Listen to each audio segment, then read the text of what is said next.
Hey, what's up, brother? What's up, man? Station. Station, brother. Good to be here. Sorry we're a little late. Got the amazing freaking rockin' dude co-host drinking his White Russians.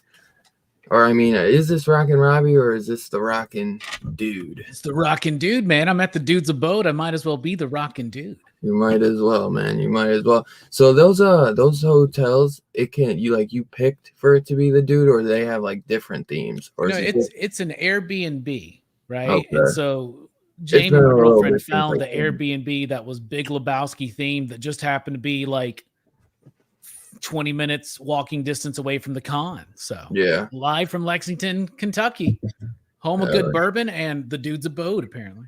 Hell yeah! And the dude that runs this place he's a Big Lebowski dude impersonator, and he's got all these trophies. They're right here, up here. These are trophies he's won, going to all these different Lebowski fests and winning best dude. And he's got pictures of himself on the refrigerator. He looks just like him. Oh my god, that's too funny. It's awesome. That's too funny. So are all the rooms like that? Yeah, brother. Yeah, all the rooms have Big Lebowski shit in them. Every single one. Bowling balls, bowling pins, pictures from like right above where we're sleeping. There's a big picture of the dude. It says "Abide." Right, they're in the bathroom. You're taking a whiz, and there's a picture of the dude. It's wild, man. It's awesome. That is awesome, bro. We got a couple guests tonight. Fucking real excited to have these two fellas. I think this is the first time him being on Horror Fest. Not the first time on my channel, obviously, but Perry, my man, P Money, brother. Station, my brother. Always good to have you, bro. I fucking missed you, bro. For real, I missed you, bro. I hope you've been good, man. Was this your first time seeing American Werewolf in London? Yeah, so this was on like my horror list of reactions. Yeah, and so I did this. It was pretty good. Hell yeah, I like this type of romantic horror. Yeah, with a little comedic tone. Yeah, it was funny. You know, it was funny. It's a rom horror. Yeah. And we got another first-time viewer for this movie we're reviewing tonight, and that is my man Steph, aka Mr. Pink. Fellas. Dude, always great to have you, man. Welcome back to the channel, bro. Always glad to be here. Fucking missed you too, bro. I missed you too. It's only been a week, bro. But yeah, great to have all you guys here tonight, man. This is a good one, bro. I wonder if it's the full moon out, bro. I gotta look outside, but it's just the way shit be lining up, bro. Well, the full moon was Wednesday night, and that was actually the night that me and Jamie watched it. Which was it? Fitting, yeah. Hell yeah. But yeah, man, An American Werewolf in London. John Landis directed it. A classic. To some, it might be the greatest werewolf flick of all time. You know, at least not, if not flick, special effects or Yeah, just transformation. Transformation. Thank you, Robbie. Yes. Yeah, and I've always been pretty like I've always kind of went with The Howling just because I've always that's one I've always just had a lot of love for, especially because it kind of had a little less going for it. I feel like because they lost Rick Baker like mid production, so they had a little bit more to kind of push through it, because I mean you got Rick Baker, of course. An American Werewolf in London is going to be, the special effects are going to be incredible, but dude, I absolutely love what they did in The Howling too. I mean, they're both totally different, totally different werewolves. Right. You got the two-legged one, and then you got the four-legged one. But I love what John Landis did with this one, man. I love the characters. I'm watching it now, and the one by like we're gonna get into it in a minute, but before we get into that, you want to get into a little horror news, Robbie? I think. Yeah, I don't have much. I haven't really been paying attention. Yeah, I don't got much either. I don't think, to be honest. I will say one thing. I don't know if I'm allowed to say this. I'm sure I can because I'll just repeat what I was told. I met Bruce Campbell today, and Bruce Campbell asked me what I did, and I was like, well, I manage a comic shop. And he goes, oh, really? Do you know DC Comics? And I was like, yeah. He goes, well, let's just say I'm writing a book for them right now. And I was like, really? What is it? And then he just goes, I don't know, but have you ever heard the character Sergeant Rock? And I was like, yeah. He goes, huh. That's all he said. No way. I never heard of that. I never heard of Sergeant Rock. What? Dylan? Are you serious? He's the Nick Fury of DC, basically. Is he? Okay. Let me. Like, they don't really publicize him like as much as Nick. He doesn't get as much limelight as Nick Fury, but yeah. He was the war comic guy back then. Oh yeah, no, I know who he is. I just Sergeant Rock. I haven't heard of him in a while, but I do. Yeah. I remember seeing this guy. So you heard it here first. More of a military guy. Breaking news. World premiere. Now he's gonna be like, God damn it! I'll never tell that kid nothing again. I've been like, I also review movies, man. You got any movies in the works? Well, Ted Raimi said that he is in fact not in Doctor Strange, but he does have a video game coming up, but he could not mention anything about it. But he told us the company, but I don't know video games, like modern video games, so I don't even remember what it was. Yeah, there is an Evil Dead video game coming though with Ash. Yeah. So, no way. Yeah, it looks really good. He said this was an unannounced thing, so. Oh, really? Okay. Yeah, it looks really good though. Did you have anything else? No. Okay. No, that's the only tidbits I got. If Steph or Repair, if you guys got anything, you guys can throw it in there too. One thing I got is, episode 2 of the Chucky show aired this week. That show is dope. So dope, bro. Dude, it's such a good show. I was really impressed with the first episode, so that took me by surprise. And what's cool is that both of them are on YouTube. Yeah, they're both free. I feel like an idiot. I paid $40 to watch the fucking show, and they fucking put it on YouTube for free, dude. I love that they're doing that, so they're letting everyone kind of see it. Right. But yeah, that does sound great. It was a Halloween episode. Oh yeah, it was really good. I met Christine Elise today, who plays Kyle in the Child's Play 2. Right? Yeah. Wow. And I was like, you're in the show. She goes, oh, absolutely. And she showed me a picture. Like she had a picture she was signing of her and Andy from the show. Mm-hmm. And they look like goddamn Reservoir Dogs, bro. They're like both got boots. I'm like, what the hell? Yeah. They haven't shown them yet. They've only shown or that you've only heard Andy on the phone when he calls the main kid. But they did say that Jennifer Tilly's Tiffany made an Easter egg appearance in the series premiere of Chucky, which I gotta go back and watch episode 1 to see about that. Me too. I did not. They just like posted that today, so I don't know. I gotta check that out. That Slumber Party Massacre remake or whatever, reboot, whatever it was on Sci-Fi, that came out. I saw a review. I have not watched it. I saw a review from one of my buddies who I trust his word pretty damn well because he watched everything horror, man. He goes through it, bro. And he said it was like he's a huge Slumber Party Massacre fan, especially the second one, like me and Robbie are. And he said it was he said they do a little homage or something to the second one, which he loved, but he said it was like kind of a waste of time. But I'll probably give it a shot at one point, maybe. We'll see. I'll have to be in the mood for it. It says filming is underway on the Hocus Pocus 2 sequel, and they're bringing the original Sanderson sisters back. No way. Next Halloween, I guess it'll be coming out. I feel like it might be a Disney Plus, maybe, or if it'll go to theaters. I could see it being a Disney Plus, exclusive or something. Can we get Max and Thora Birch back too?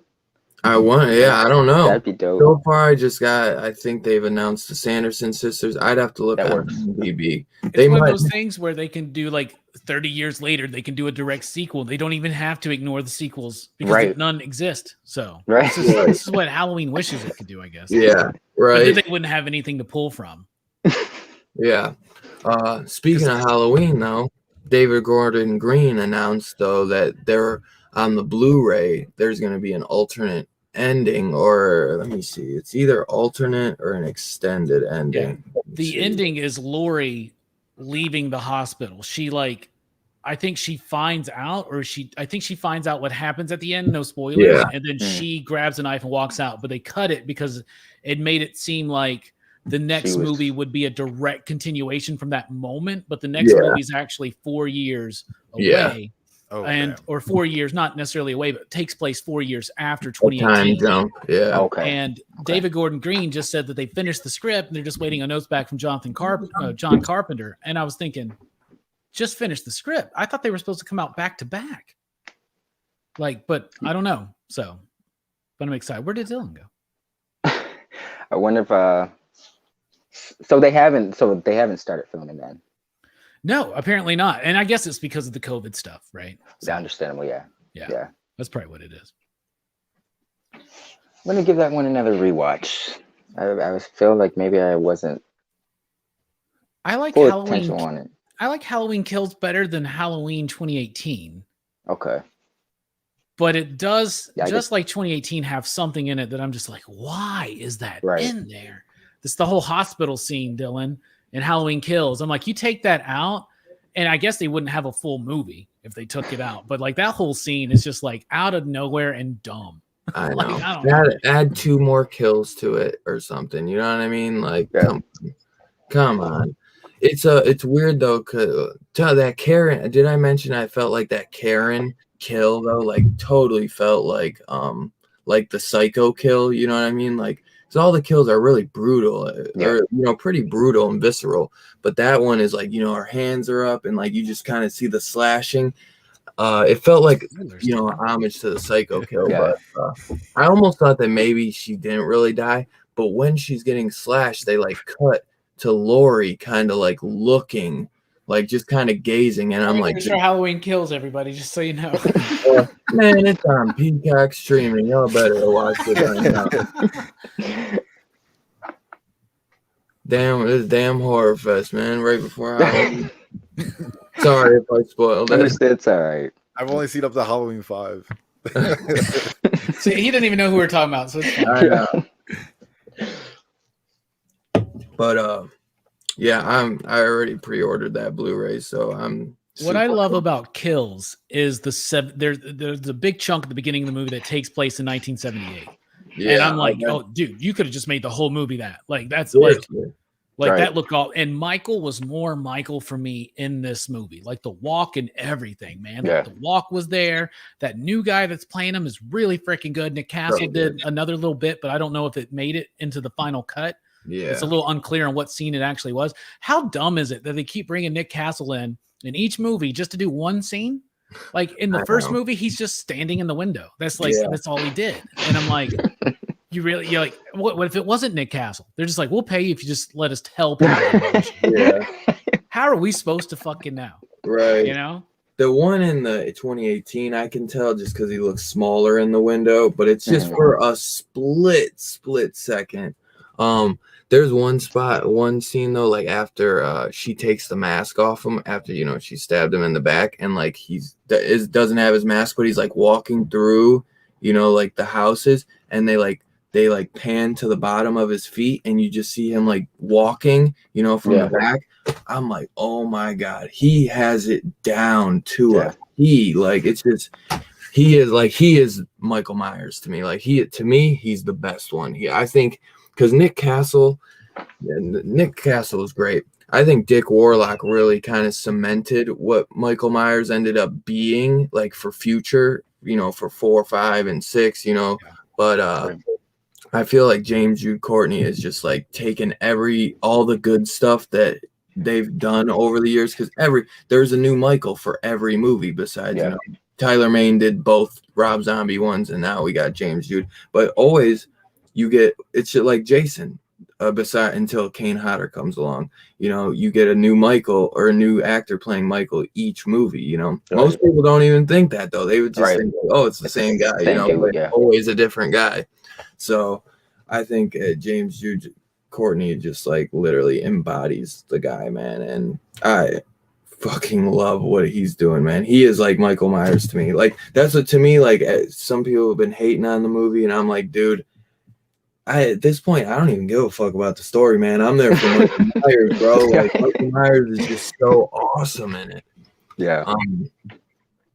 I mean, in a perfect world, I would love to have a incredible storyline, you know what I mean? But it's just like, we don't live in that perfect world, you know? So sadly, you know. But I thought the story was pretty good. It was just that hospital scene, man, that really, you know, fucked it up. Otherwise, without the hospital scene, I think they would have made it, you know. They do this good stuff with Laurie, you know, and, you know, I kind of forget about the hospital scene, and then Allison not telling her mother that, dude, she is not after grandmother. Sartan drove her there. You know what I'm saying? It's like, spit that out, bitch. Spit it out. Those are my two biggest flaws about it. And otherwise, I fucking love it, you know. Yes, beware. But yeah, I'm super pumped for that Blu-ray to drop. I think that's probably all I got, though. I know Joe Bob announced something about he's like doing some episode for The Walking Dead, since The Walking Dead's about to be ending soon, or they're getting, in a couple months, they're gonna start that the final half of the ending of The Walking Dead. I think, at least. I don't know. Yeah. I could see them writing that out, like maybe do 12 episodes or whatever, taking a year off, and coming out with the last 12. And I think they already announced like another spin-off show or something. I swear, I thought I heard. On top of the 2 they already have? Or maybe those are, you know, so I'm thinking. Okay. But I wouldn't be surprised. Honestly. Yeah, I fell off The Walking Dead a few years ago, so I'm slowly getting back in it. Tales of the Walking Dead coming out, which I mentioned a couple weeks ago. Rob Zombie released some footage or pictures of the Munsters remake he's doing. He released a picture of the house all built up now. He released pictures of his wife as I forget the names of these people, though. I'd seen you post on your story, but I didn't know that was straight for that. That's Rob Zombie. Rob Zombie's doing a remake for the Munsters. I'm actually really excited for that. Who is it? Do you remember in 3 from Hell, the frickin' prison? Who is it? The guy who runs the prison. You know what I'm talking about? He's got like the mustache, and he's like blowing coke. He's got the black wife. You know what I'm talking about, guys? I don't know. Robbie, have you seen 3 from Hell? Do you remember? But he's in a bunch of Rob Zombie films. He's playing Herman Munster, and Sherry's playing Lily, and I don't know who Dan Roebuck is, but he's playing Grandpa. I think they look pretty good, though. Yeah. I think Rob Zombie's pretty perfect, though, for the Munsters, just for the atmosphere and the look. Yep. The way that Rob Zombie's style is. But we'll see if he's going to do PG-13 or R. I mean, Rob Zombie's never done anything that's not like hard R. Hardcore, unrated, you know? So we'll see. I see Robbie looking like, I don't know, dude. Yeah. I was not like my whatever. mom's a huge Monsters fan. I didn't get into it big. I've seen growing up. I watched some episodes here and there, but I was never like a huge thing like the Christmas episodes and stuff like that. But it was just a little bit past my time, I'd say. Yeah. But I'm excited for it. I love Rob Zombie, so. You saying the Monsters is just a little bit past your time? Yeah. That shit's from like the fucking 60s, right? Yeah, right. Is it the 60s or the 70s? I liked the Monsters growing up. I was a bigger Addams Family fan, so at least they didn't give that hack Rob Zombie Addams Family. So.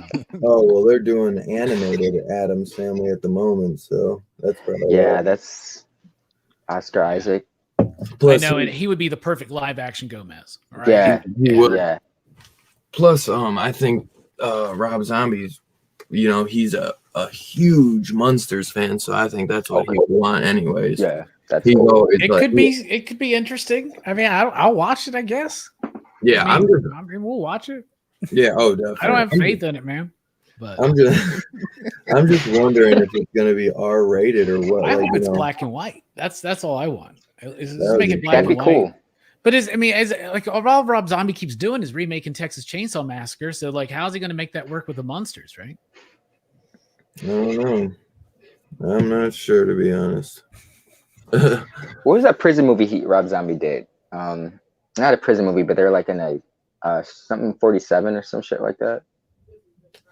31. It was like 31. I like that. I thought that was cool. Yeah, I like that one too. I honestly like all of his movies, to be honest. So I know Robbie who doesn't, but I like them all. I like Rob Zombie, to be honest. I've only watched 4 of his movies, so I can't really judge everything, right? I didn't like those 4 though. I'll tell you that. Yeah. Well, I adore House of a Thousand Corpses. Always have, always will. I love it, man. So I like Texas Chainsaw Massacre as well. I know. Did you tell Bill most of that? Yeah. Robert Mukes was, I think, really hardcore hitting on Jamie today. Like we're in the line for Felisa Rose, and he walks up with this plate of fruit, and he goes, "Felisa, do you want some fruit?" And she's like, "I got some food already. I'm eating lunch right here." And he goes, "Have some fruit. I'll bring you an apple later." And he's like tall and shit, and he just keeps looking down at Jamie like. And then Felisa goes, "Are we hanging out tonight, Robert?" And he goes, "Oh, I got 50 pages by Monday. I'm going to be working tonight." And I'm like, bruh, she just got turned down by Robert Mukes from House of Thousand Corpses. Oh my God. That's too funny. Yeah, though, I think that is all the horror news I got this week, brother. Definitely go check out that Chucky TV show if you guys haven't. Like Perry said, it's on YouTube for free. Where'd you pay for it, Perry? On Sling. I got Sling TV. I got the $30 you bought it plan just for that shit. Yeah, no. Like, you have to pay for the $40 plan to get Sci-Fi Channel too. So I'm like, fuck, dude. Damn. And then they released 2 episodes.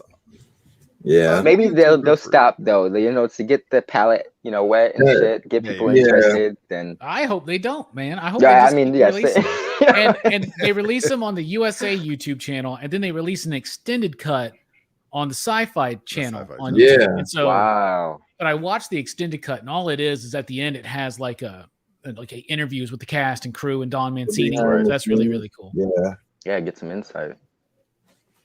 Yeah, it's been a great show, man. I seriously cannot wait to see. I hope they don't fuck it up.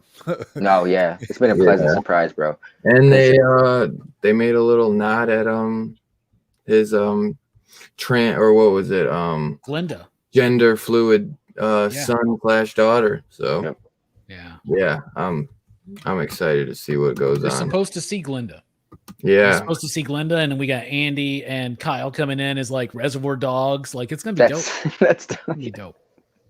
Yeah, the thing I like about the Chucky franchise is it's Don Mancini's baby. Like there's no other franchise where one vision carries the entire story through. And that's what's so amazing to me about the Chucky world. And I'm loving it more and more and more. Even the ones I don't necessarily like, it's becoming one of my favorite franchises just because Mancini has been able to really have was he that hands-on with the movie? He wrote the movie a few years ago. Which one? Which one? With Audrey De Plaza. No, I don't. That's not him, and that's why I'm so glad that now it's back to him. And he's doing this show, and the show is freaking good. I was like, I can't believe I care about these 14-year-olds, bro. But and the problems, I'm into it. I'm like, bro, that's got to be rough. Right. It's a good show. Definitely worth checking out. Definitely.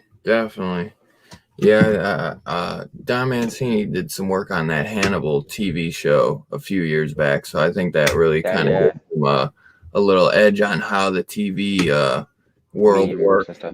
Compared to movies, TV is definitely the scripts and the way that they do the plot, and thread it through. I think is a lot different. So, absolutely.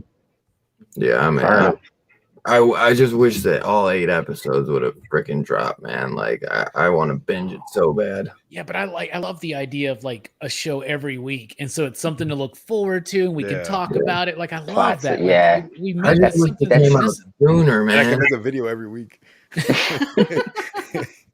Perry's like, there's no Marvel shows right now. So like Chucky's filling the gap until Hawkeye.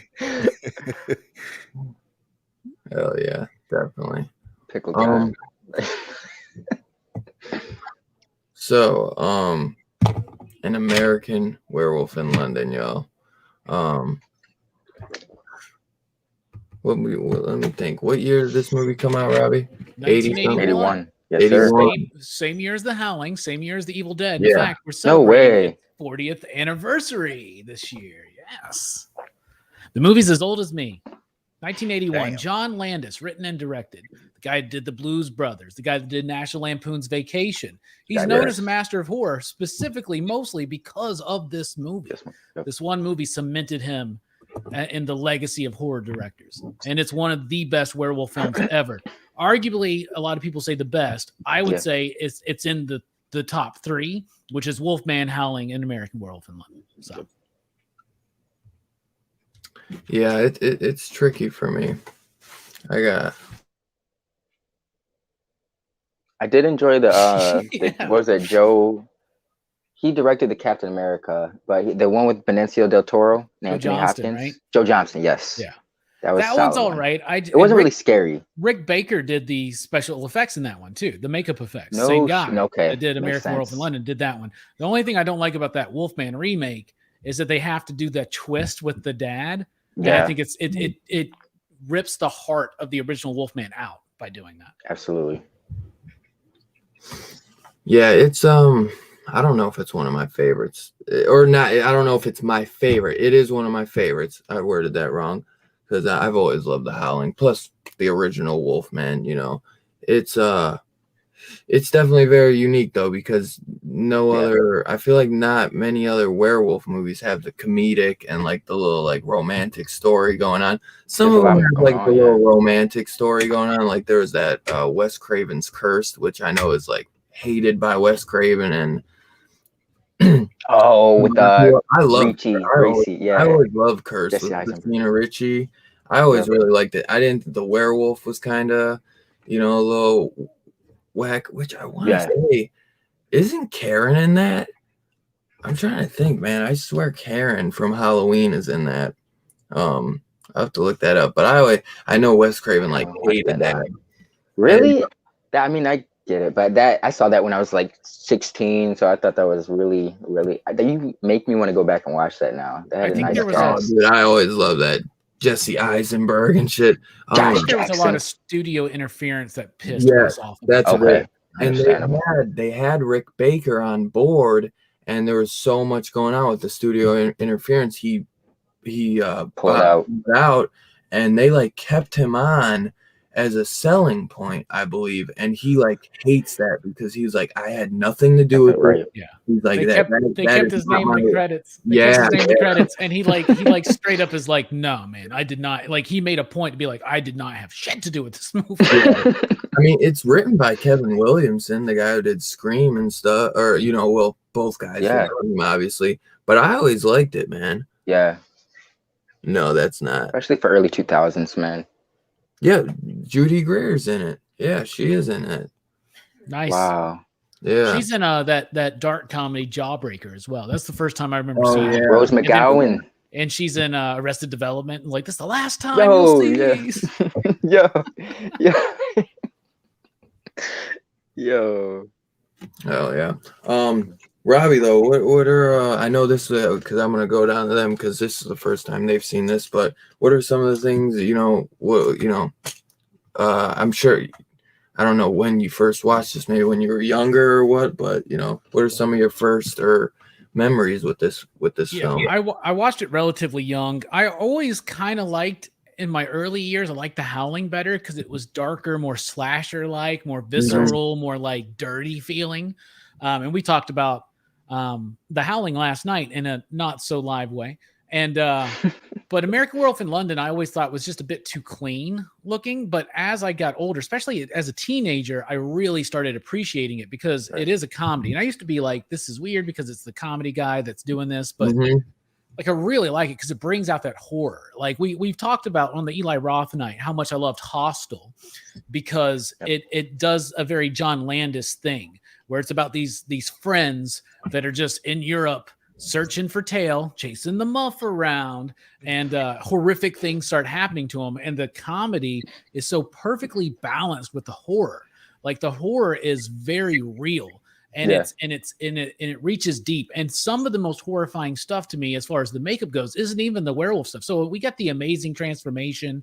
The werewolf looks cool. I like the howling werewolves because I like when werewolves stand up on their legs. Like, I like that for some reason. That was a big thing for me too. Yeah, but the wolf looks amazing, like in the face. Like, it's so cool. I think Joe Rogan's got like a model of it at his studio that guests like take photos of. You can find it on his IG page. But I love how it. But to me, the best special effects are on his buddy. Right when he's like he's like dead and he's the ghost, and every time you see him, he's at a different level of And so I love the makeup. I love that blend of comedy and humor because it really gets you involved in this dude's story, and you really feel like it's a genuine love between him and that nurse, right? And it starts off fun and silly and dumb, and then it just, because that character is so charming and we're so like attached to him, the ending of the movie hits so much hard. It's the ending of the movie hits. Her reaction is the same way I feel about Gina Davis's reaction at the end of The Fly. Like, it's like incredibly authentic. I feel it. And it's a happy, fun movie with some truly horrific bits and a very sad, kind of depressing ending. So I love it. And also the usage of music, like every song, because John Landis is a genius. Okay, every song's got to have Moon in the title, but it's also got to actually fit the scene, and he does it. This movie's damn near perfect. Yeah, I couldn't really find many flaws. The set designs in it too are outstanding. And I believe they shot a lot of it in London for real, especially towards the end. And I remember because I was watching some interviews for the Arrow video, and he's like, I can't wait for this to premiere in London, man. He's like, because they're just not gonna believe, like, how did we do this? Because the ending, bro, crazy. Oh my god, like the last 15 minutes, man, they're like chaos. Out there on the streets, and like as soon as he turns that second night and he like starts killing all those people. I love that chase that he does on that dude down like the subway tunnels or whatever. Like, oh my, it's so well freaking shot, man. And there's a lot of Wendy's ads in this. I always want a Wendy's burger, man. There's a lot of Wendy's ads in that scene, bro. Oh yeah. I love the film. When I was young, the four-legged, because there's not many werewolf movies where they're on the four legs, so that always kind of like, I always kind of didn't like, when I was really young, I didn't really like it that much. Like, I thought it was a good movie, but I was like, why is everyone always saying this is the better werewolf? I was like, I like The Howling so much better. I think some of the set designs are better for American Werewolf in London, because obviously The Howling was, I think, a lot smaller budget too. I'm sure they both are pretty small, but I feel like The Howling was even smaller. But yeah, man, I think it's one of the greatest, man. Steph, man, for this being your first time watching, brother, what the hell did you think about this, dude? I really enjoyed it. I'm kind of like, as I get older, I kind of trying to get out of it, but I'm a little hesitant about watching older movies, feeling like they'll feel dated or something like that. But I thought this movie was, astounding. Like, I was impressed the whole way through. Like, the makeup effects, the music that stood out to me. Like, so I don't really, sometimes I won't notice little small intricacies like that, but like everything was just really on point. Like, it was like certain horror movies, of course, they're meant to be for the thrills, the scares, the kills. But this felt like something that was a story first. Like, they built around this man's story journey, and all the other stuff was kind of like added to it. But I loved it. It doesn't feel like just a horror movie. Right, right. It definitely feels different. Like Robbie said, it's got that like kind of love. Like it's like about a guy losing his best friend on their little road trip or their little hiking trip, and he wakes up and his buddy's just gone. And then he ends up meeting like this beautiful London or English chick that is just beautiful, and he falls in love with her. Tell me this though before I forget. When he first wakes up and there's that guy, he's got the mustache and glasses. He's like, hey, sir. He's like, you really don't need to be working yourself up about this. You really. And he's like, fuck. He's like, goddamn kids don't appreciate anything. And so I just crack up every time, man. He does it. Like, he's just like, sir, please. It's like, bro, he just lost his best friend. I love this scene. Square. Yeah, he's like, Jack is dead. He was like, hi, I'm Mr. Combs. We'll worry about that later. Let me introduce you to the business. Like, whoa, man. You notice he's also in the U.S. Embassy in this random ass fucking town or something, right? And like, I'm like, wait, they have an embassy there, like next to the slaughtered lamb. I don't know. Village. And how creepy is that opening scene where all the people they go to the bar and everybody's like, and it's kind of takes that typical boy has friend. Boy meets girl, and usually you have like a rift that goes between the two, like a Chasing Amy type thing or whatever. Well, the literal rift is the wolf that kills the damn dude, and then the dude shows up, and like, I don't know if this movie would fly today because his best friend just keeps showing up. He's like, "Hey, what's up, buddy? Hey, man, let me have some of your food. You should kill yourself, by the way."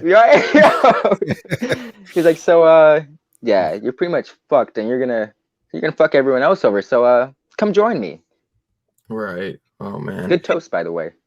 It's not like the slaughtered lamb, man. It's just like those guys, man. It's like they come save them right at like last minute. It's like, why didn't you just let them fucking stay there? It's like just if they wouldn't have been assholes, they probably would have stayed. And they were like, they wouldn't have believed us. And it's like, well, maybe you guys just like weren't treating them like psychos,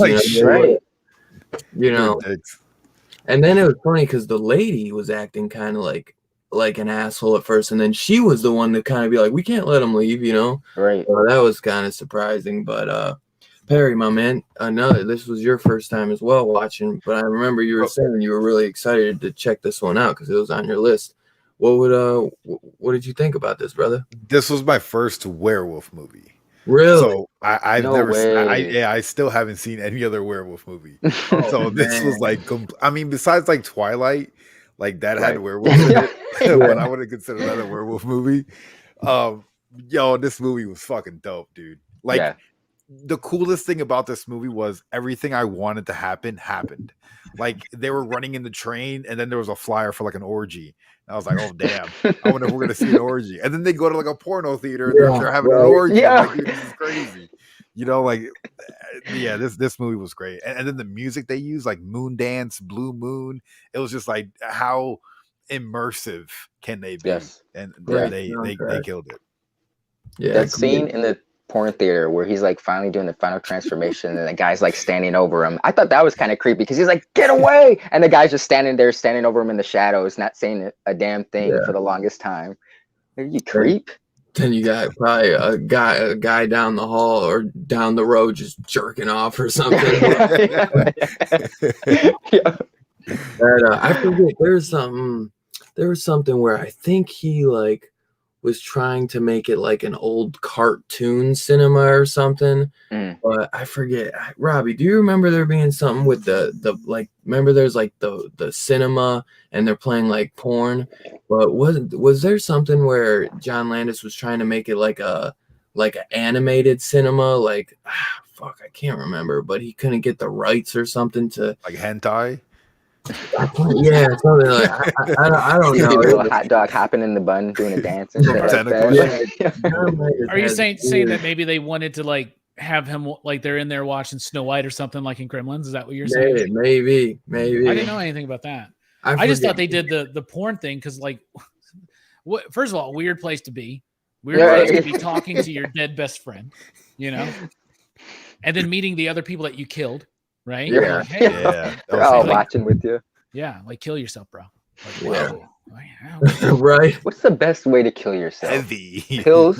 No, that might not work. I like the addition too of I can't think of any other movie, unless I'm misremembering, where the lore entails the idea that you're haunted by your victims as a human. Yeah. Like that adds something to the werewolf story. I'm surprised nobody else has like used that, you know? Yeah, I know, because that's a great idea, especially, you know, for emotional like distress and what is going through their head, especially for someone like him who's just a regular guy. He does not want to kill, you know. He's like met this girl. He's like, I just, you know, I lost my best friend, but like you know, it's kind of cushioned the blow, him finding this woman, and he's just like, dude, he's like, I'm not a killer. You know what I'm saying? When he first went home with her, I was like, oh, they're gonna take a shower. Yo, I want them to shower together. And then it just cuts, and they're in the shower together. I'm like, yo, let's go, my man. Robbie, did you hear Perry said that this was his first werewolf movie ever? Wow. Right? What a way to start with it, bro. Yeah.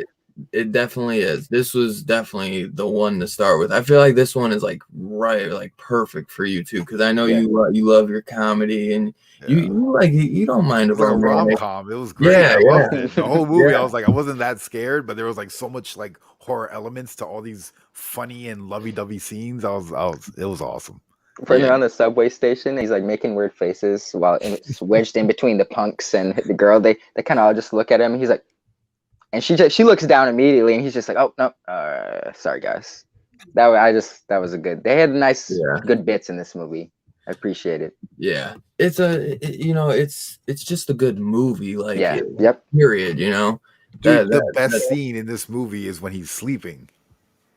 And he's having the dream, and then these fucking gangsters come in the house with the fucking machine guns. Dude, that shit, that blew my mind away. Fever dream, bro. And that's subtle stuff, right? Because like the nurse says, well, he looks Jewish or something like that. I think she's talking about his dick. Yeah. Right? She's like, how do you know? I checked. Yeah. And then that scene, because John Landis is Jewish. And so this is another thing that I think, there's something also in his Twilight Zone bit that's kind of around that, right? But they're Nazi gangsters that come in and they're mowing down the family because they're Jewish. Yeah. And so, that's crazy. Oh yeah.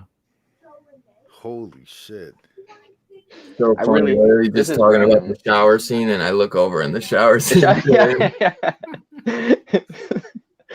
like the scene where this is a random scene, but the nurse right before she goes and meets the main dude, she's like talking to some little kid and she keeps asking him the question. Little kid's like, no, just no. I was just like, yo. And he's sitting there with a smile on his face. You enjoying the comic book? No. She leaves and he just gets right back into it. You're right. John, I don't know. I'd have to look up it's John Naughton who plays the main guy, right, Robbie? I don't know. I seen he was in like a Dr. Pepper ad before he did this movie. Yes. Oh, really? No way. Like the Dr. Pepper commercial. Is it Dave Knott or something like that? I don't remember. I don't know him from much. This is like the big thing I know. I've only really known him from, and I think he's great in it, man. I think he really gives like every vibe, like he gives off all the emotions that he needs to. Yeah. I wish that maybe he was a little bit more broken about his buddy, but he kind of like his buddy kind of visits him, so I feel like he kind of he's just kind of going crazy, man. I feel like he was like in shock and just trying to maybe like brush it off, you know, like, okay, man, I'm in shock. Like this shit will pass. Plus, when you're like seeing him, if like he's just gone, I feel like he might have been more broken up. But because like he's kind of getting like he's seeing him closure, it makes it a little bit easier for him because he's like, you know, he's still with me. You know what I mean? It makes his closure, I guess, maybe easier. Like David Naughton. Okay. And I guess I could look right there again, but his friend, I remember him. I think that's the dude that's in the Scorsese film from the 80s, After Hours, which is like like Scorsese doing like an 80s comedy, which is really freaking good. Yeah. It's a really good movie. Oh yeah, Griffin Dune, After Hours. Yep, he plays in that. That's a fantastic movie. Not a horror film, but some fucked up shit happens because it's about this dude late at night in New York trying to like, get laid and shit. Oh, he's the main guy in that. I've never, dude. I am a huge Scorsese guy, and I've never even heard of that. Holy it's a fantastic movie. It's the one that when I was on Dank Comics channel, he was, for some reason, we started talking about Scorsese films, and he just wanted to talk. He mentioned that one, and we just talked about the ones that nobody ever talks about, like that one, and Bringing Out the Dead, and New York, and I love it. It's got Tommy Chong and Cheech Marin, and it has Dick Miller and Will Patton. Wow. Yeah, it's a real good movie. It's funny. I'll have to check that out. That's crazy. I thought I knew everything because I know the ones you just mentioned, but I never. Wow, that's crazy, man. I appreciate. Main dude kind of gave me like young Dustin Hoffman vibes too. I don't know why though. Maybe at the look. The guy who played Jack, or or the main guy. The main dude. He just, for whatever reason, just kind of gave me young Dustin Hoffman vibes. Yeah, I could see that. Man, I totally feel that, especially like Hoffman from like Little Big Man or something like that. Like I get exactly what you're talking about there. Yeah. Nah, I'm looking at him. I can see that definitely. Kind of innocence, this innocence and dumbfoundedness, like kind of like what? Like I don't know. It really does kind of work. It works, and that's why the charm works. Because you are like, wouldn't he be more upset about his friend? And he was, remember? But the guy told him, "Calm down, sir. There's no need to." But but he did. First of all, he's pumped full of painkillers, right? Mm-hmm. Okay, and then he's got this nurse that's like, "Do you have a place to stay?" Like, like, yeah, right. Throwing, yo, bro. That's like, why he went to London, you know? Yeah, right. Yeah, they started off looking for honeys in the wrong place, by the way. Like, they're just getting dropped off on the side of the fucking road in the country. Where the lambs and shit are. Out in the moors. Yeah. Stay to the road. Don't go into the moors. I know, and then they're like, "Oops!" Look down, and they're just totally like, "I think we're lost." Like, and when that stuff happens, though, man, like when the wolf attacks happen, like they literally are good paced jump scares. Yeah, like Jamie was watching it for the first time, and there was a couple times where it was like, "Whoa!" and like it still gets you. 40 years later, you still like, okay, I know the wolf's about to attack now. When he's trying to help his buddy up, but when it happens, it's like the way it's timed is so damn pitch perfect that you can't necessarily predict when it's going to happen because it's not tied in to the music or something, right? Yeah. Yep. Definitely.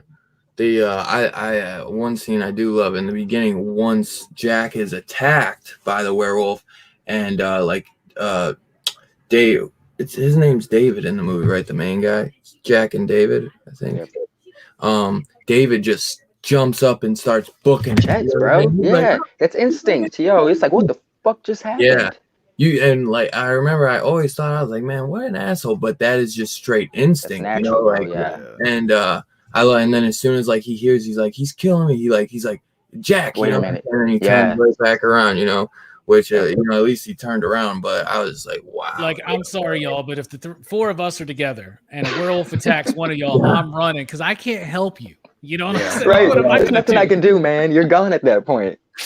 Yeah, I'm gonna try to go find somebody better equipped for this situation. We're just gonna make sure that he eats you up completely so that you don't like become a werewolf and you're cursed to that terrible existence. Right. If he never went back, he wouldn't have been cursed. You know what I mean? Like, yeah. Oh man.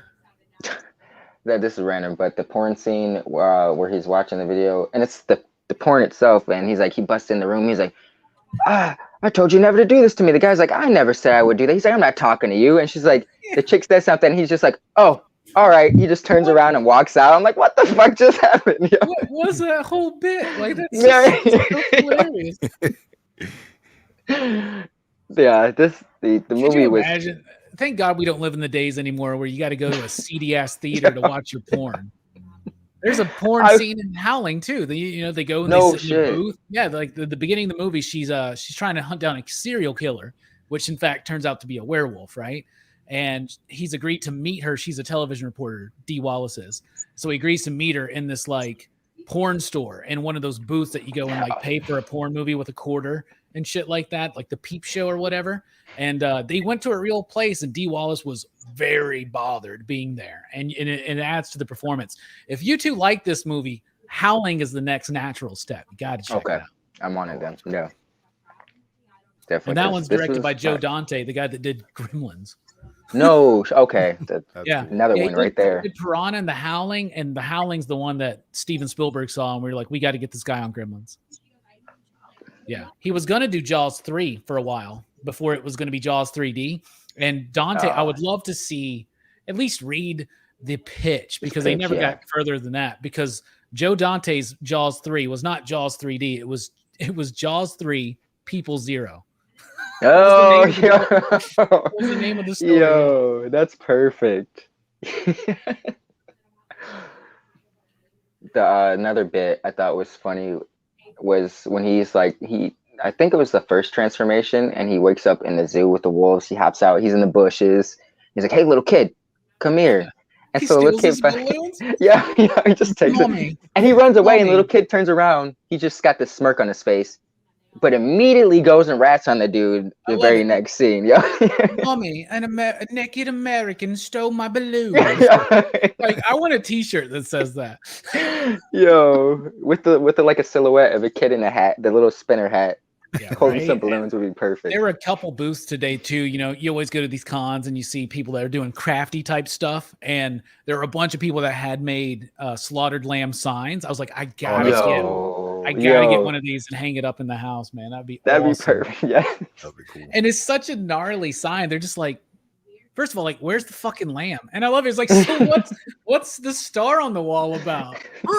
The record stops. He misses his fucking dart. Yeah. He made me miss my dart. My bad, man.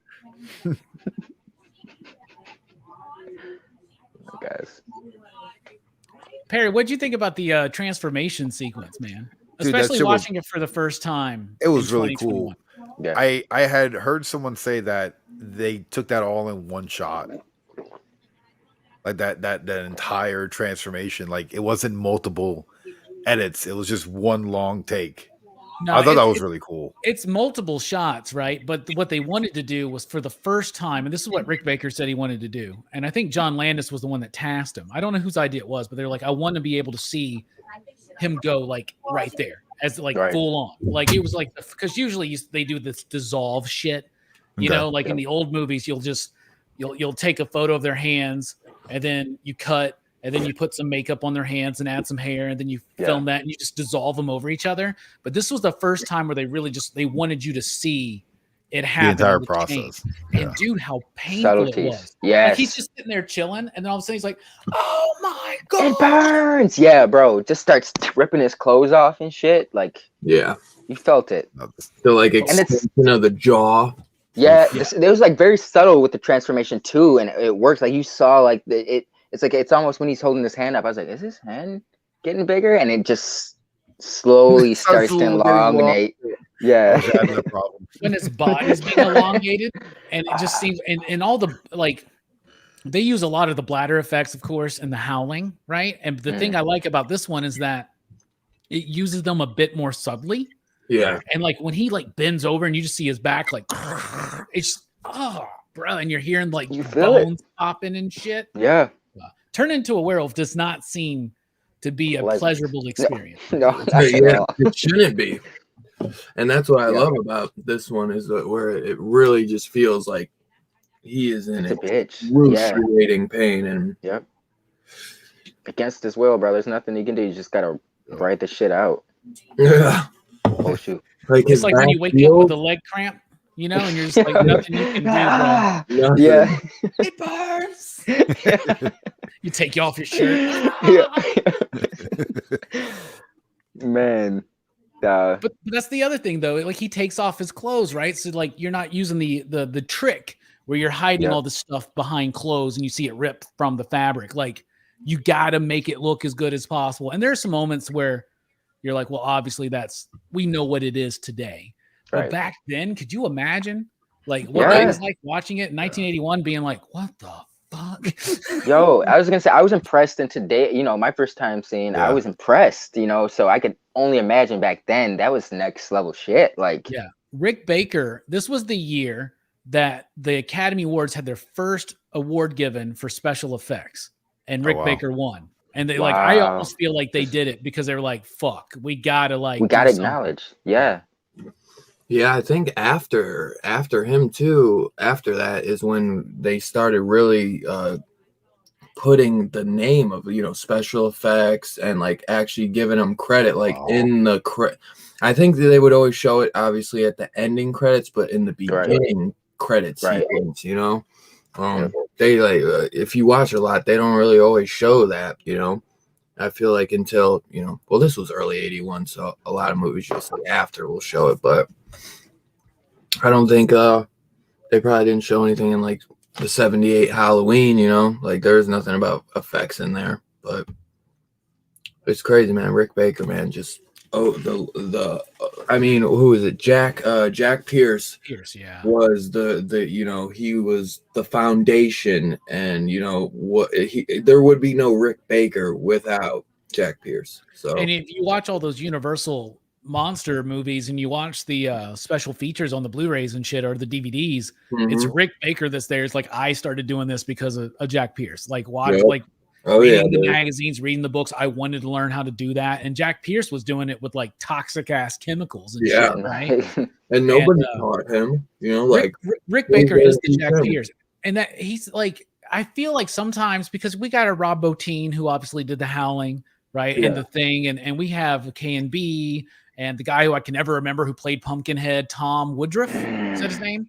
Tom Woodruff, but it's the guy, he played Pumpkinhead, but who was the guy who directed it? He was like Stan Winston, right? Stan Winston. But like Rick Baker is like the forefront of those, and of course Tom Savini, right? Tom Savini and Rick Baker. Rick Baker was like creature effects, and Tom Savini was like slasher gore effects. And you know, Rick Baker had that background of being obsessed with Universal horror films and what Jack Pierce could do, and then Tom Savini had the background of being a photographer in Vietnam, and so he was like, well, I know how to show a throat ripped open, and, you know, shit. I mean, honestly, I mean that's why his craft was so good. Yeah.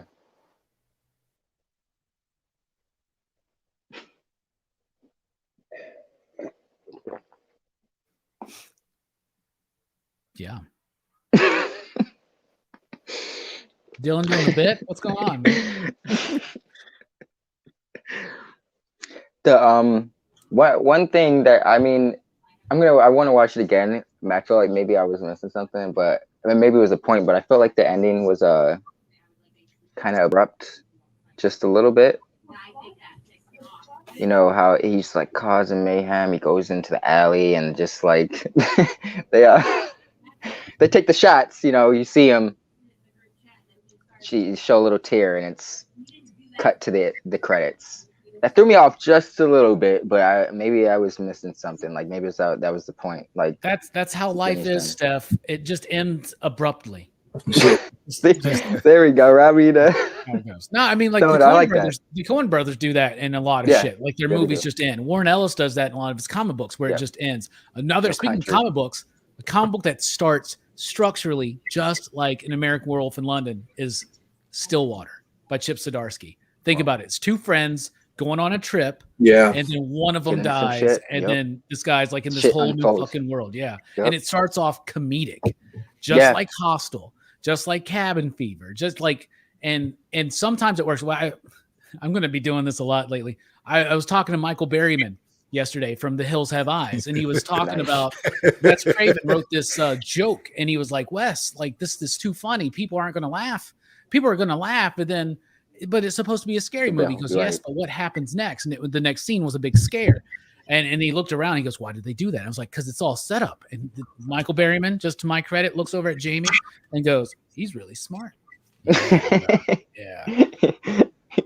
But using comedy to ease tension out, and then, bruh, that's how. Because so many times there's different ways to do scares. One of the ways is to build up that suspense and tension and the music, and you know that something's about to happen, so you're anticipating it. And if they can throw you off. Like when in the movie, for instance, they do this when he's like reaching to pick his buddy up and then the wolf pops up. Oh, yep. And the other thing is just to have jokes, you know, and like ease the tension of the audience and then just like. Yeah. Definitely. Yeah.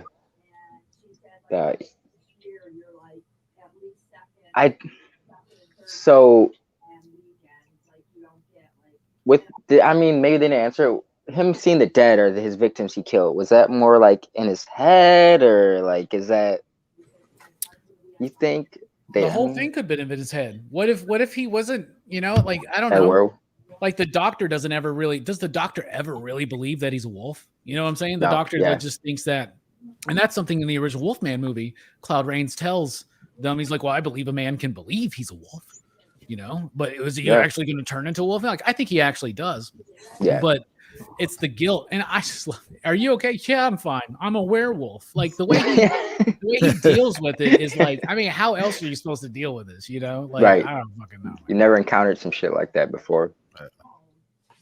Man, that last scene though, where he's like just causing chaos, bro. I was just like, how many people are getting fucked up by getting wedged in between cars, flying through windshields? Like I feel like that was way more than would have actually happened. Like I don't know. Yeah. Like Carl's. I'm surprised there wasn't a fucking giant explosion. You know, like a building fire or some shit. Like people are literally like that's where most of the carnage is. It's like people are like you're right. They're getting smushed between. Like flying out of windshields. What they ran London, over after that? They don't know what they're doing. I don't know. It was a whole domino effect, dog. I might have to make a phone call real quick. All right, man. Brother. I apologize. No, we got this, bro. We'll talk about the music. Yeah. That's what I was just gonna. I was gonna say, you know how like the main werewolf is on all four. Mm-hmm. The Nazi werewolves are standing upright. Right. Yeah. I just thought of that. Yeah, those are like more like they're like. Yo. And it wasn't even like hind legs; they had straight legs. You know, like people. The Nazi wolves. Cobra Viper says that end scene is typical London. That's just how traffic is. That's awesome. The porno. That was a great bit. He's like, I didn't say that to you. All right, see you guys later. Oh, sorry, turns and walks out. Like wrong room. Right? What the fuck is that? I don't understand. It's so wild, man. I've been slacking, Billy, but I appreciate that. I'm gonna get back on him for you.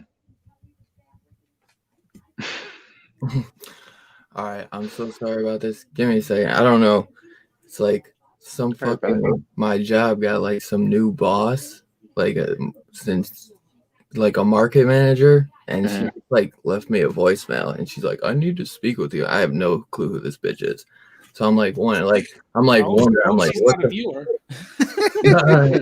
I don't give a fuck, bro. But I'm just wondering why the fuck she's calling me. Yes. So it's like making me nervous, like what the fuck, you know what I'm saying? But, yeah, understandable. I just like I don't know. I'm thinking about calling her tomorrow, but I just feel like I'm gonna just sit around like wondering like why is she calling me? Yeah, you don't want to be all anxious about it, bro. That's really what it is. Yeah. So I feel like if you need to call it, that's fine. We can talk about it. It shouldn't take long. Give me a couple minutes. All right. Okay. All right. Have either of you guys ever seen? It's not really a sequel to this movie, but there's a movie from the 90s called American Werewolf in Paris. Any of y'all seen that one? That I've seen. Yeah, I saw that as a kid, man. Actually, it's probably shit now. I haven't seen it in a minute, but I enjoyed it as a kid. I thought it was super dope. They're going to. I love how they get locked in the rave, and all hell breaks loose. Like they the just rave, right? Yeah. So 90s. It's so right. 90s. Yeah. Bro. Here's the thing. So it's this one. It's 3 dudes that are going, right? Yep. Isn't it 3 dudes? Okay, it's 3 dudes. They're going to Paris to find love and all that shit. They're on their year. It's the same setup, but they're not in like this creepy shit. So I remember the opening of the movie. They are illegally going to bungee jump, another extreme 90s reference, right? So there's a rave scene and there's a bungee jumping scene. So they go up to the Eiffel Tower and they're going to Eiffel Tower bungee jump, right? And the main dude, who's the dude from Dead Man's Campus, he's also in or Dead Man on Campus with Zach Morris. Yep. Paul Gossamer or whatever, right? Mark Paul Gossamer or some shit like that. And he's also the dude. He's in so much stuff, but he's in Boiler Room. And I always find a way to bring it back to Boiler Room. That's such a good movie. We should cover that underrated on movie night. Yes. Is that a horror movie? No. No, that's it's like the 2000 version of Wall Street with Vin Diesel and Giovanni Ribisi. It's a really even good had movie. Nia Long in it, man. Yeah, Neil, dude, smoking ass Neil. But do I steal the car?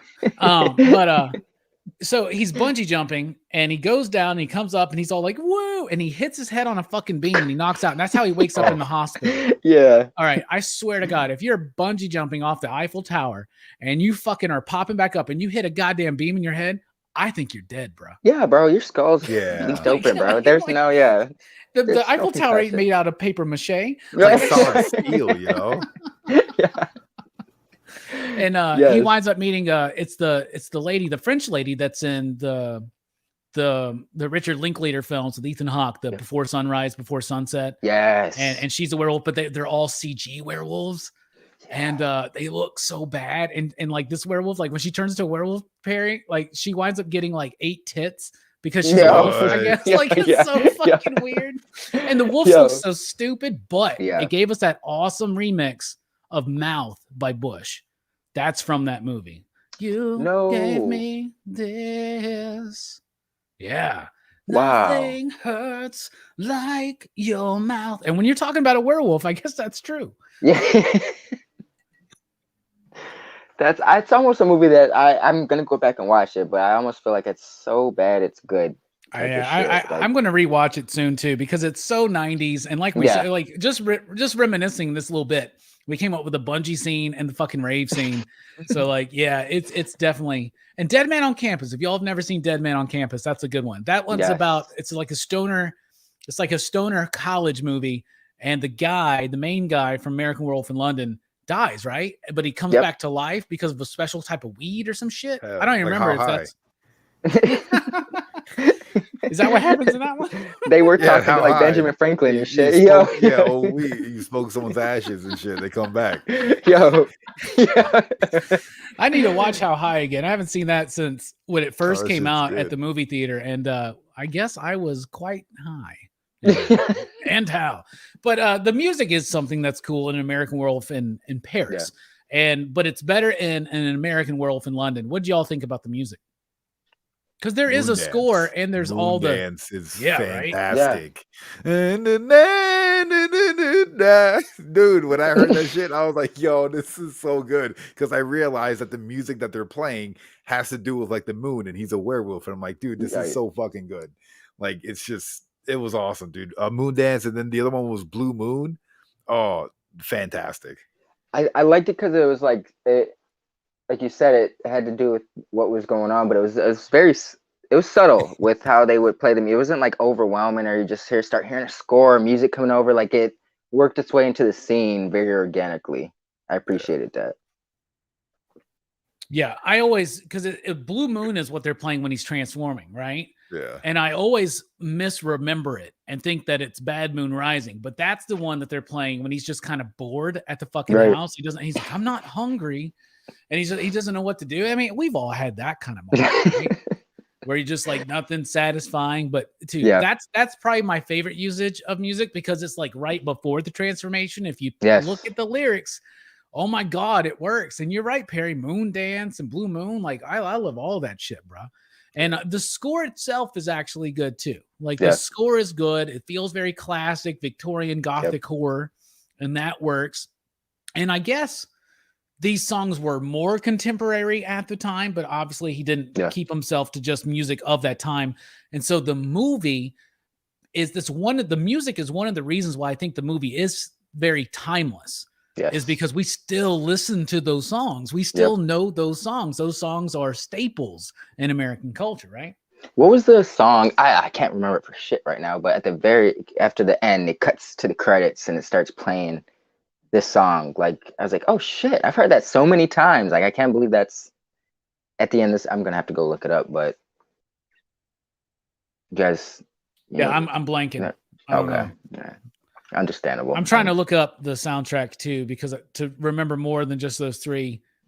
There's two different versions of Blue Moon 2. Let's see. You run to the bathroom, guys. Those are the big ones. Those are the big ones with the moon in it, actually.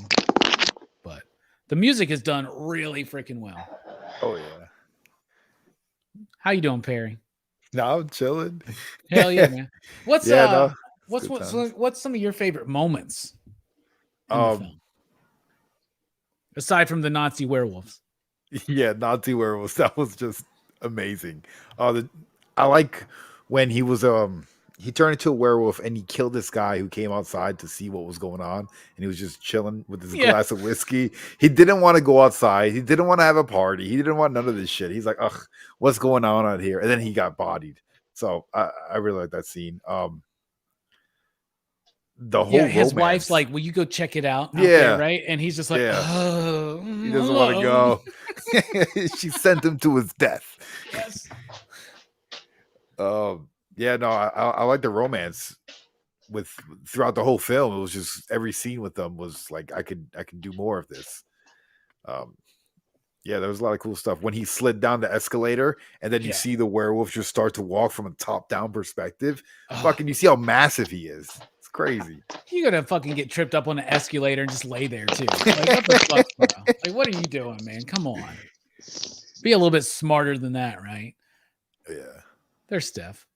Steph, what are some of your favorite moments? Perry mentioned the random dude that didn't want to go check on the noise outside, but his wife made him. I was just thinking of that. Hello, he opens the gate. Hello, is there anyone there? Hello.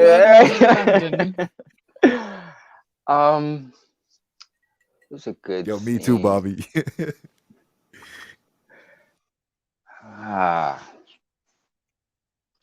I love the porn scene. I'm not gonna lie, where the guy that's really stuck out to me because it was so random. He's just like, "What the fuck's going on here? We don't know what you're talking about." He just turns and leaves. Oh, my bad. I like the scene where it's like they're going. She brings him home and he's like, stop at the store to get something to eat. He's like, "Do you live alone?" She's like, "Yeah." He's like, he looks at her. He's like, "Good." And immediately to my mind, I just heard, "Let's get it on." Yes. I was like, my man. He knows what's up. He knows what's up. As soon as she's like, "Hey, you got a place, you need a place to stay." I love how they also, it's a weird, I was noticing this. There's a weird thing in the structure where they show them going to get groceries, right? Or to go pick up some stuff. And I was like, what was that scene? The scene literally had no purpose, but it was just to build up this. Yeah, it was this humanizing moment that really cements you into the reality of their relationship. And when he tells her, "I love her," I don't think he knows what he's talking about yet because he's only known her for a few days. He's going through a lot of shit. Yeah. Right. Obviously. Yeah. And, but it feels real, you know, like their relationship, like the way that, and their honesty. That's something I love so much. He goes, "Because I think you're very attractive, but a bit sad." And this is stuff, that line is pretty much almost directly lifted from the Wolfman when what's her name? Oh, I cannot remember her name. She's one of the first real scream queens. She's in Son of Dracula. She's in Wolfman. But anyway, she tells that to Larry Talbot's character. Like, you seem like she's like, I like you, but you seem very tragic, very sad. Right.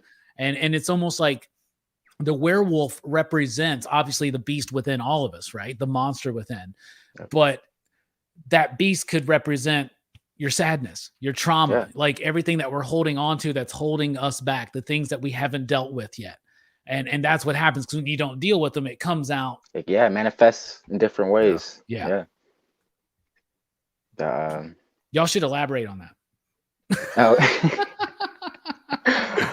Or what do you think the whole what is the werewolf about? Like, what does that represent? Why are we fascinated with that?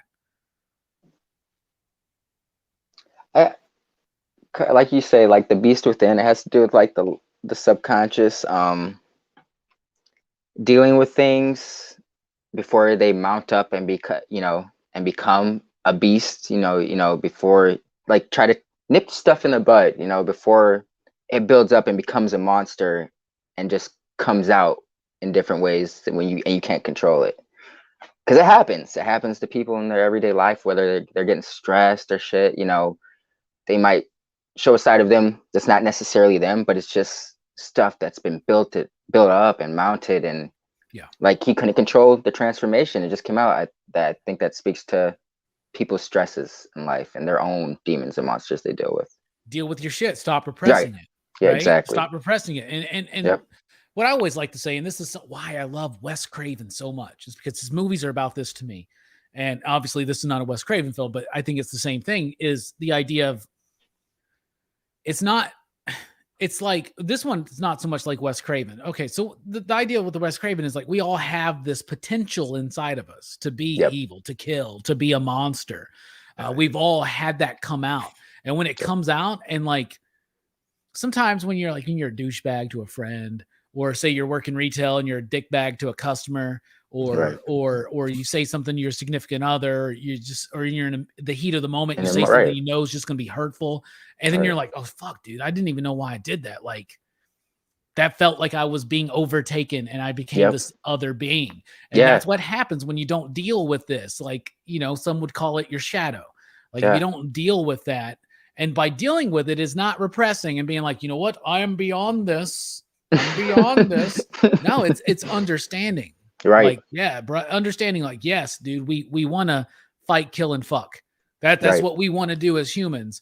So somehow blend that into your everyday life, because otherwise you're going to become a serial killer or a politician. You heard it here first. What do you think, Perry, about the beast within and the subconscious, what the werewolves symbolize? Well, two things. I was staring at Dylan's picture, and the werewolf itself is like a very hypnotic look. Like, it just draws you in, and it's like hard to look away at times, I think that's what makes it such like a magical, because like, why do we not turn into lions? Why do we turn into wolves? Like, why the wolf? And then I realized, because it has like this very terrifying, but yet you can't look away from it. Like, it's I don't know. Like, I think that's like the perfect animal. What up, Dylan? Been good. Dylan, welcome back. We're talking about what we think werewolves represent philosophically. You said what you think werewolves represent philosophically? Yeah. I wish I could have heard what you guys said. The beast within, like, subconscious, not letting repression. Yes, not letting shit mount up. Yeah, it's funny because there is a werewolf. Well, it's more like a monster movie. I wouldn't even call it like a werewolf movie, called The Beast Within. Have you ever seen that? No. Either you got. I got it over here. It's this it's a pretty good one. It's not the best, but I think I want to say. Yeah, right.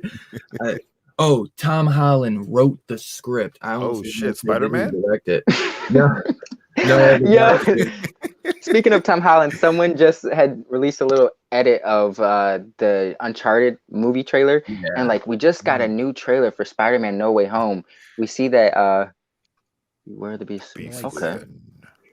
But they were saying, like, we see that after he reveals his identity, he's going across the world, and we see him we see him, he doesn't need to use his web shooters, and I'll send it to you guys, but it was really funny. I was like, that's a damn shame, because that's kind of what I got from the trailer, was that it's Tom Holland just in another adventure. Like, he doesn't necessarily feel like Nathan Drake. No. He even does like the Spider-Man move for it. Like, I mean, the dude has moves, The Tom Holland we're talking about, though, Perry, in particular, is the writer of Child's Play, and or he's the director of Child's Play, but he's the writer of Psycho 2 and Okay. he's the writer director of Fright Night.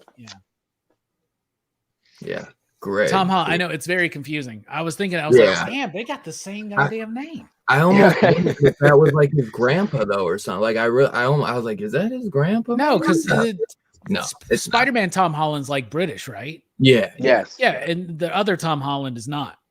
But Yeah. I don't know. I guess you could. I don't know, man. Are they related? Wouldn't that be weird? Like I would lean into that if I was Tom Holland, but I guess he doesn't have to now because he's established. Yeah. But this movie is fucked up because this guy, it starts off with this woman getting like raped by this beast. Damn. And then years later, like she gets pregnant by the beast. And she has a son, and then years later the kid grows up, and then he starts having these like, he starts going through the changes in a way, and he like seeks out like he has like a father, like he has a regular father, right. And they like have kept this secret from him, and then he just starts going through these changes, and it's a wild movie. It's not Holland's best. Yo, what was that movie with like the mom and son that they were like monsters scared of cats? Sleepwalkers. Sleepwalkers. Okay, I always forget that movie. Yeah, I fucking love that movie. But long story short about what just happened with that damn boss, somebody tested positive for COVID at my work, and I came in contact with them. I guess you got to go get tested. No, they didn't even say. I was waiting for that. I was literally. But she just give you a heads up? She said I just can't come to work for the next few days, and she'll let me know when I can come back. So I can't go to So I'm surprised she was just like, if anybody asked to say you were tested, and you're well, she asked if I was tested, and I no reason to be. I got the shot yet, and I mean I can't lie because they're gonna say, well, where's your card? Exactly. So I was like, I'm gonna be honest. You need a Vax card? I can sell you one. Yeah, cool. I'm just kidding. Got him for the low. That shit gonna start though. But it already has, man. Yeah. People are buying. It's like it's less of an effort just to go get the fucking shot. You're right. Like, dog, I ain't trying to make 2 appointments, but right. yeah, though I was waiting for her to say that, but she didn't say. She just said, "I'll shoot you. I'll text you when I figure out the day you can come back, and I'm gonna give you a call on that, like the day before, and make sure you're not feeling sick or have any symptoms." And that's it. I was waiting for, because my girl, she lit twice. They made her get fucking tested, bro. First time she had a migraine. Second time she just had like the sniffles. Well, remember I lost my voice, so she kind of was losing her voice a little bit. Nothing like mine. And first time she had a migraine, they made her get a test. I'm like, dude, like you have a migraine. Like what the fuck are you like? And it was ridiculous. So some places I guess are different than others. I don't know. That's what sucks about COVID, because it's like the most minute cold or something, minor cold, and oh shit, is it COVID? Like, yeah, that's the thing, Yeah, because when she came in and she had the mask on and she just I think it was more like she was just sniffling a little, and everyone's freaking out, and it's like, dude, it's fucking like spring or fall just started. Right. Cold. Right. That's still cold. Exactly. Yes. Yeah. Cold still. Yeah. It's just fucked up in the world we're living in. But yeah, I guess the beast within, I don't know. I guess I would say something like maybe that that like dark energy that like everyone, like all of us are pretty good dudes. We're all pretty chill, but I'm sure we all have a side where we get pushed hard enough where that fucking beast will monster comes out. Yep. Like me, dude, I'm a chill ass guy, but I say I'm like, because this girl I work with, she's like, I could never see you snapping. I'm like, just don't take me there. I'm like, don't push me, and you'll never have to see me. But once you get me there, you ain't gonna ever look at me the same, because if I do, I am gonna fucking like go nuts. Go for the juggler, baby. Yeah, you know what I'm saying? Like my father's the same way. Like, great man, but it's like once he snaps, it is fucking done, and it's like a monster. You know what I mean? But I'd say, you know, it's just everyone has that side. Everyone has, you know, like a little darkness in them. You know what I mean? Yeah, like everyone has them dark thoughts. Everyone has, you know, impure thoughts. You know what I mean? Like, it's human, bro. Yeah, bro. Like nobody is perfect. Everybody makes mistakes. But Miley Cyrus. I'm trying to think there's something else I was gonna say. I can't remember. I wish I could have heard what you guys were saying, because I'm sure you guys had some good points on it. I just thought it was about, like, you know, dealing with shit before it builds up, and because, you know, he couldn't control when the wolf came out. If you let shit slide so much or don't acknowledge or deal with stuff, it's gonna manifest in different ways, and you're gonna look back and like, bro, that wasn't even me. Like, you know, it didn't even, like Robbie said, it didn't even feel like me. Like that was something else. Like that shit, it's real. That's when I think about, like, I'm still young, but in some of my younger days, man, when I was wild, you know what I'm saying? I'm like, that ain't me, you know what I'm saying? Right. Like, my like sister would be like, man, what happened? Like, you were cocky, all this, and I'm like, that just ain't me no more. Yeah, that's not right. Like, you know, like I wish I still had a little cocky. I guess sometimes I could be cocky. It's in there, though. That's the thing. It's in there, and if you don't learn how to use that, so like your cockiness can come across as confidence. Yeah. But if you don't accept that and understand that that's a part of you for the benefit, then it will come out as arrogance. Like that's something I deal with, right? Like I had to learn to be confident because all I was for a while was arrogant, right? Yeah, like, and that's in my 20s, right? When we always talk about snobby Robbie. Like that's those days, right? But I learned how to, like, I'm still learning how to try to embrace that beast within, and you know, because the same sphere of influence, if you will, that causes someone to be brave, also causes someone to be a tyrant on people, right? And to be like aggressive, right? And if that's out of balance, then there you go, right? Yeah, right. Well said. And how many days are there of a full moon? You know what I'm saying? Like, I mean, technically there's supposed to be just one full moon a month, but in these movies, they're like, well, there's the day of the full moon and the day before and after. I was like, okay, I can deal with that. Then you got movies like Bad Moon, which me and Dylan covered a couple months ago, where it's like, I guess there's a full moon every fucking night. I don't goddamn know. Well, in that one, no. Remember in that one when the little kid's watching something and he says, it's not about the moon. It's he just turns. Why is the movie called Bad Moon? I know.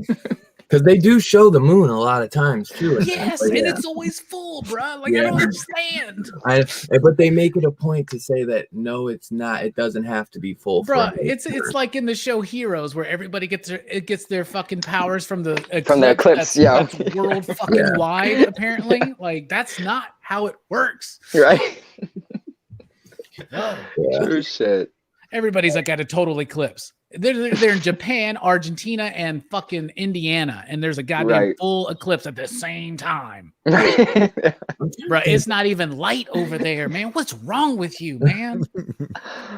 Oh, man. Like, because in this he transformed. Well, you only see the one transformation, but well, no, I guess maybe you get we see the one, right? We see one, but it's 2 nights that it happens on, right? Isn't that out? Because for a second, because he wakes up in the zoo, and then the next night is the night where he causes all the shit. I think are they in Piccadilly Square or some shit like that, right?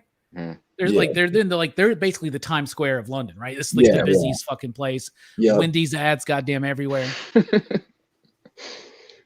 David was a sponsor for that, a producer on that movie. We just haven't found it out yet. I'm trying to think though. There was one werewolf movie where there's where it leads up to the one full where you know what? That's Ginger Snaps, I think. Where yes, because I was gonna say there are degrees of it, right? Yeah, like leading up because that's what I would do. Like I would be like the moon. Okay, if we're gonna say the moon is the influence and the full moon is where you're full on werewolf, then when the moon is waning, each night you're more and more like a wolf. Leading up, they do that in the Jack Nicholson movie, Wolf. Yeah, they do that in that one, I think. And then as the moon's waning, and then on new moon, that's the one night where you're like, okay, I'm fucking good to go. Like, wasn't Michelle Pfeiffer Wolf? Yeah, she was. Okay. Yeah, that's the Joker and Catwoman in a werewolf. Yeah, I was just thinking that. Yeah. What up, John? Hey, John. Look, there's John. I love that, man. I love with it. his mustache. Yeah. Hey, you're coming for The Exorcist too, aren't you? Huh? Yeah. You're hanging for The Exorcist, aren't you? Yeah, Me? I just seen that like last week. That shit was crazy. What when is that one? Next week. Saturday. Yeah. Oh, Next hell yeah. Saturday, Hell yeah, Day dude. for That shit The was big fucking. finale. Dude, when I was yeah, editing it, I'm I was actually going wearing like my frame by Exorcist frame, socks. trying to find the demon. Die. Oh, that's cool. Do I they had go it in the to dark? show off. Hey. No, they don't. It says I'm not Reagan. Right there is what it says. You did the Reagan's frame by not frame? here. You did the frame by frame to see like Yeah, I did the that white frame by face? frame to see the Oh, demon's man. face. It was so cool. It is, man. It's so fucking good, bro. That is one of my all-time favorites, bro. It's one of the all-time greatest like horror movies ever. Absolutely. It was dope. Oh my god, just the atmosphere of that movie, like when they're in Very iconic, man. it's not Egypt or it's somewhere in like Iraq. Yeah, like old Baghdad, right? Like Babylon and shit. Oh my god. It's like Sumerian demons and shit like that. It's almost like fucking Evil Dead. That's Sumerian demons and shit. Yeah. Yeah, bro. So People's- good, bro. I It's the dawn of time. I still gotta rewatch the second one because I picked up the Shout Factory release. Shocktober's going on right now, by the way. That's something we should have covered in news. Is like Shout Factory's having their Halloween sale until the 29th, and they got some good Yeah. deals and some Wow. stuff, man. Oh, So dude, and excited. fucking you only got like till midnight of Halloween. Part 3 of In Search of Darkness, man. I still gotta fucking Wow. Gotta get it, yeah. They're also, Robbie, did you see that it's $10, but you can add on it's like a little box case so that you can put all three in. All three, yeah, I know. Oh, that's man. sick. I'm They're like gonna sucker me into that, man. I think I'm gonna get it too because I haven't bought it yet. I'm waiting. And if you're one of the early people that do it now, because it doesn't come out till like next December or something, right? But if you're one of the early people, your name's in the credits. Who cares? Nobody's gonna go through all that shit. That's still sick. You get a part of the say in what movies are gonna cover because there's only so many left, right? Yeah. I wonder though, because they said this is the last installment, and I know because I feel like this third one they're really, scratching at the barrel, but this is VHS, like straight to VHS releases. I'm so hyped. I wonder if they're gonna do a 90s one, but I'm like, there's no way they could do like 3 parts of the 90s. Like one would be it. Yeah. But because I got the In Search of Tomorrow, which is the 80s sci-fi. So nice. I'm still waiting on that one. I don't know when that's coming, but I'm excited for that. Yeah, dude, I can't wait. I watched the trailer and I was like, to me, like it might have a lot of really B and C, probably more like C horror movies. Yeah. But it's just such a great documentary because there's these movies that you might not have ever heard about that they introduce you to, and they're like a good amount of them are really good, and it's just there's just so much out there, man. It's just I love what they do, man. It's just it's great, man. That is one, like, if you guys are into what we do here, man, you guys got check out Shudder. Do a free week of Shudder. They have part 1 and 2 on Shudder streaming right now. Check it out. And if you like it, man, go buy them, man, and support them because this is like an independent company, and that's what we say. Independent comics, independent Blu-rays, And this is a company, man, that has put out the best horror documentary I've ever seen. Besides the Crystal Lake Memories and Never Sleep Again documentaries, these are the best horror documentaries ever, man. They need to do a freaking Halloween documentary like they did for Crystal Lake and stuff. It's just it's so incredible what they've done with this trilogy. Well, there is the one that's Halloween 25 Years of Terror. Yeah, I got it. They could update it. Very outdated though, and it's only on DVD. I actually own that. I love that. It's good. How are the Shudder originals? Dude, I fucking love Shudder, bro. Okay, I'm gonna check it. Oh, that's Shudder is great, man. They have a lot of good originals. They have like Korean films. They have fucking Japanese film. Like they have a lot of good stuff on there, bro. Like Okay. They even got some of the Italian horror. Yeah. Argento. Mamma mia. Mamma mia. Yeah, this 25 years of terror set I got even came with a little Halloween comic. What's the last movie they cover on that? Oh, that's cool. For the 25 years of terror? Is that H2O? That'd probably be Or that's Resurrection. 20. Yeah. Resurrection. Yeah. Or the Rob Zombie ones, maybe. 25. No, I think it's just like Resurrection would be the last one. Okay. Because H2O was 20 years later. 20 years. Yeah. And it came out because this is when Anchor Bay was still out. This was like the first, like this came out. This was like one of the first documentaries for horror before like they did Terror in the Isles. But this was one of the first, which is cool. But it's like, let's get a fucking new one for like, because what has it been? Maybe 40 years? Terror in the Isles is cool though because of Loomis. Like Loomis is in it. Baby? Yeah, Donald Pleasance is in it. That 2006 this came out, it says. Yeah. So it would have covered years. It was right before the Rob Zombie one. Yeah, because they don't. It covered all the original. I think they interview Rob Zombie, and he might even say something. Yeah, he is in here. We're plus fans like Rob Zombie, and I think they ask him about like, would you ever do one? And he's like, nah, you know. I can't spill the beans. I'm already filming one. Fucked up the story and added too much backstory and fucking didn't understand Michael Myers. That's the only way I would do it. Whatever. The fuck ever. Oh man. Well, before I know what we think of. I'm going to revisit those Rob Zombie ones this week. So we'll see what, next Friday, the big finale at PCP. Before we do The Exorcist here for the grand finale is the Halloween films. We'll see what happens. Dude, I am so sorry I've missed like literally everyone except I came for like one Friday show and I didn't even make the viewing part. I came like for the acting part. Yeah. I definitely will be there for the Halloween, bro. I've been watching them. I just watched Resurrection last night. I've been watching them like totally out of order too, because when I got the 4Ks, I like threw in 5 first because I wanted to see the Dr. Death scene. And then I watched 4 a couple nights ago because it was the anniversary for it. And understandable. Dude, those 4Ks look so good, bro. Like I forgot to tell you. So good. I didn't get anything from them because it was too expensive, but I met the dude who did those who does some of the Scream Factory art. Joel whatever. He was there. He did the Scarefest sign, right? And they kept he had these canvas prints of I wanted the Halloween 3 one with the 3 kids in the mask. Yes, that's but my he's favorite one. the same guy that did the Black Christmas, Silent Night, Deadly Night. There's a Silent Night, Deadly Night shirt from him that I almost bought, but like, dude, it was really cool. He's a super cool dude, man. Yeah, because he was right next to the bathroom, so every time we were waiting on someone to get out of the bathroom, I would just be like, "Hey, man, what's up? How you doing? Hey, like your art." So they do some shirts. So I wonder what he didn't do he did the Halloween 3 one. That's it. He did the 1, 2, 3, 4, and 5. I thought, right? Okay. Wow. He was selling prints of 1 and 3, so I don't know, but his name is Joel something. I can't remember his last name. I didn't know. I know. Beard, tatted up. He had like a Bela Lugosi tattoo right here. It was badass. Yeah. I know. I know that 1, 2, 4, and 5 are obviously done. I didn't know if 3 was done by the same person, just because obviously you can tell because how Myers looks in all of them.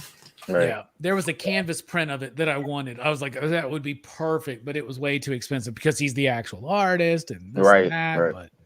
But I spent plenty of money this week. So Joseph Gordon-Levitt and Paul Rudd in the same Halloween movie. Paul Rudd and Joel Robinson. Joseph Gordon-Levitt. Robinson, that's right. Joseph Gordon-Levitt was in H2O. Paul Rudd's the beginning. Okay. Yeah. Paul Rudd's in Curse of Michael Myers. I fucking love Curse. That's when I still because I watched 1 because I was watching a commentary the other night, and 2. I gotta watch 3 again. I watched some of 3. I've seen 3. I've seen them all so many times. I gotta watch 3 again.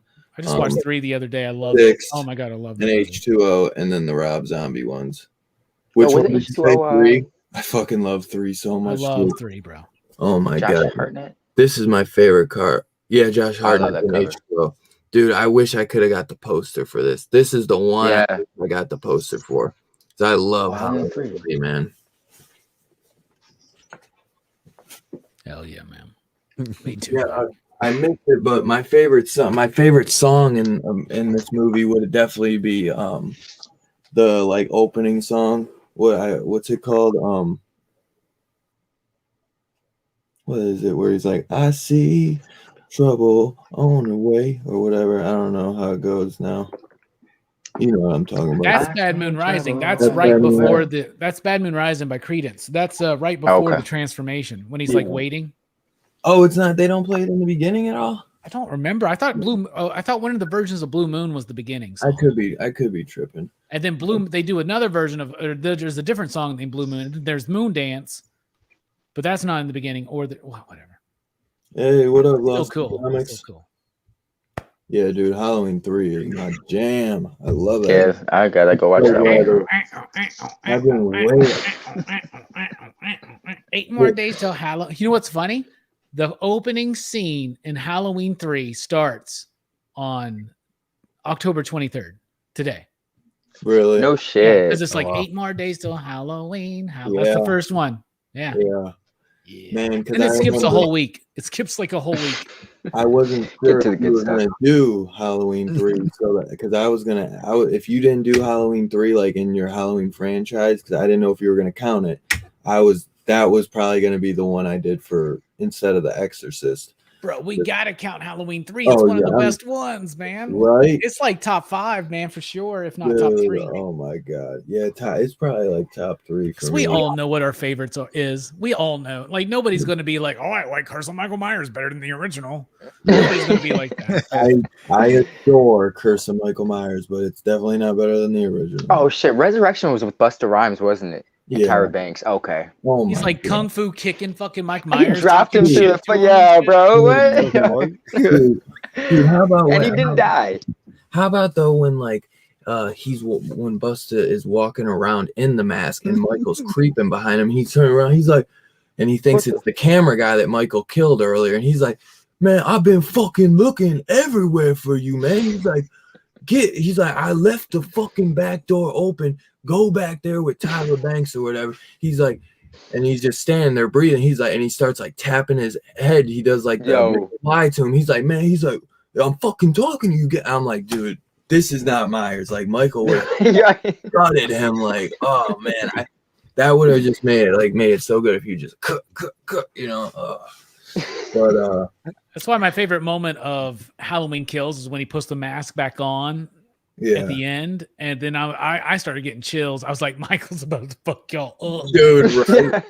Right. I was like, yo, just like it's like when in Blade, when Blade 2, like after he's gotten all fucked up and then he falls into the pool, he gets out and then he just like does the arm shoulder and he like cracking his neck and shit, and I'm just like, yo, right. Real shit, man. Oh my god, I love that shit so much. Damn, man, we gotta review Blade 1 and 2, brother. We gotta review those, Robbie. Yeah, both Blade films. There's only the 2. But when you do it, we're gonna do the Sticky Fingers series too. Yeah, that's a fine substitute for 3, man. I agree, man. I like that. I love that series, man. Yeah, I've only seen a couple episodes. It's good. The problem is it ends on a cliffhanger. You're never gonna get any more, man. Yeah. It sucks. Why can Spike TV know how to do Blade better than Marvel Comics? What the fuck? All you got to do is just somewhat copy the Wesley Snipes shit. That's all you got to do. Yeah. The blueprint's already there. I'm really interested to see what Marvel's gonna do. I got a 5-year Blade plan, everybody. I just want y'all to know. I got a 5-year Blade plan. Trust me, it's gonna be big. I'm still excited for the Blade at this point, but it's like Mahershala Ali is a fantastic actor, bro. But it's like he's older than Wesley Snipes was when Wesley did the last. Well, if there was a last Blade movie, he's older than right. He's older than him by now, so it's like, what can they really? How much mileage are they trying to get out of this? Or I don't know. I still want to see it, but as time goes on, we hear less and less about it. Yeah, they better film 1, 2, 3 back to back. Yeah, old man Blade. I want old man Blade. You know what I'm saying? That could work. Yeah, And Blade in 2253. Let's do it. I haven't seen any of the Blade movies. Perry, what? Blade 1 and 2 are like the shit, man. The class. Oh my gosh. You're gonna lose your shit, bro. It's so good. They're so good. So good. You're gonna be like, I'm a Blade fan now. I understand what Robbie's been talking about all these years. I get it. You're gonna start quoting some motherfuckers are always trying to ice skate uphill. And then he literally does that, bro, because he kicks the last. He does that crazy ass fucking Power Ranger kick for the last syringe. That's ice skating uphill. So much, Wesley. Bro. Yeah. Just going for the kill.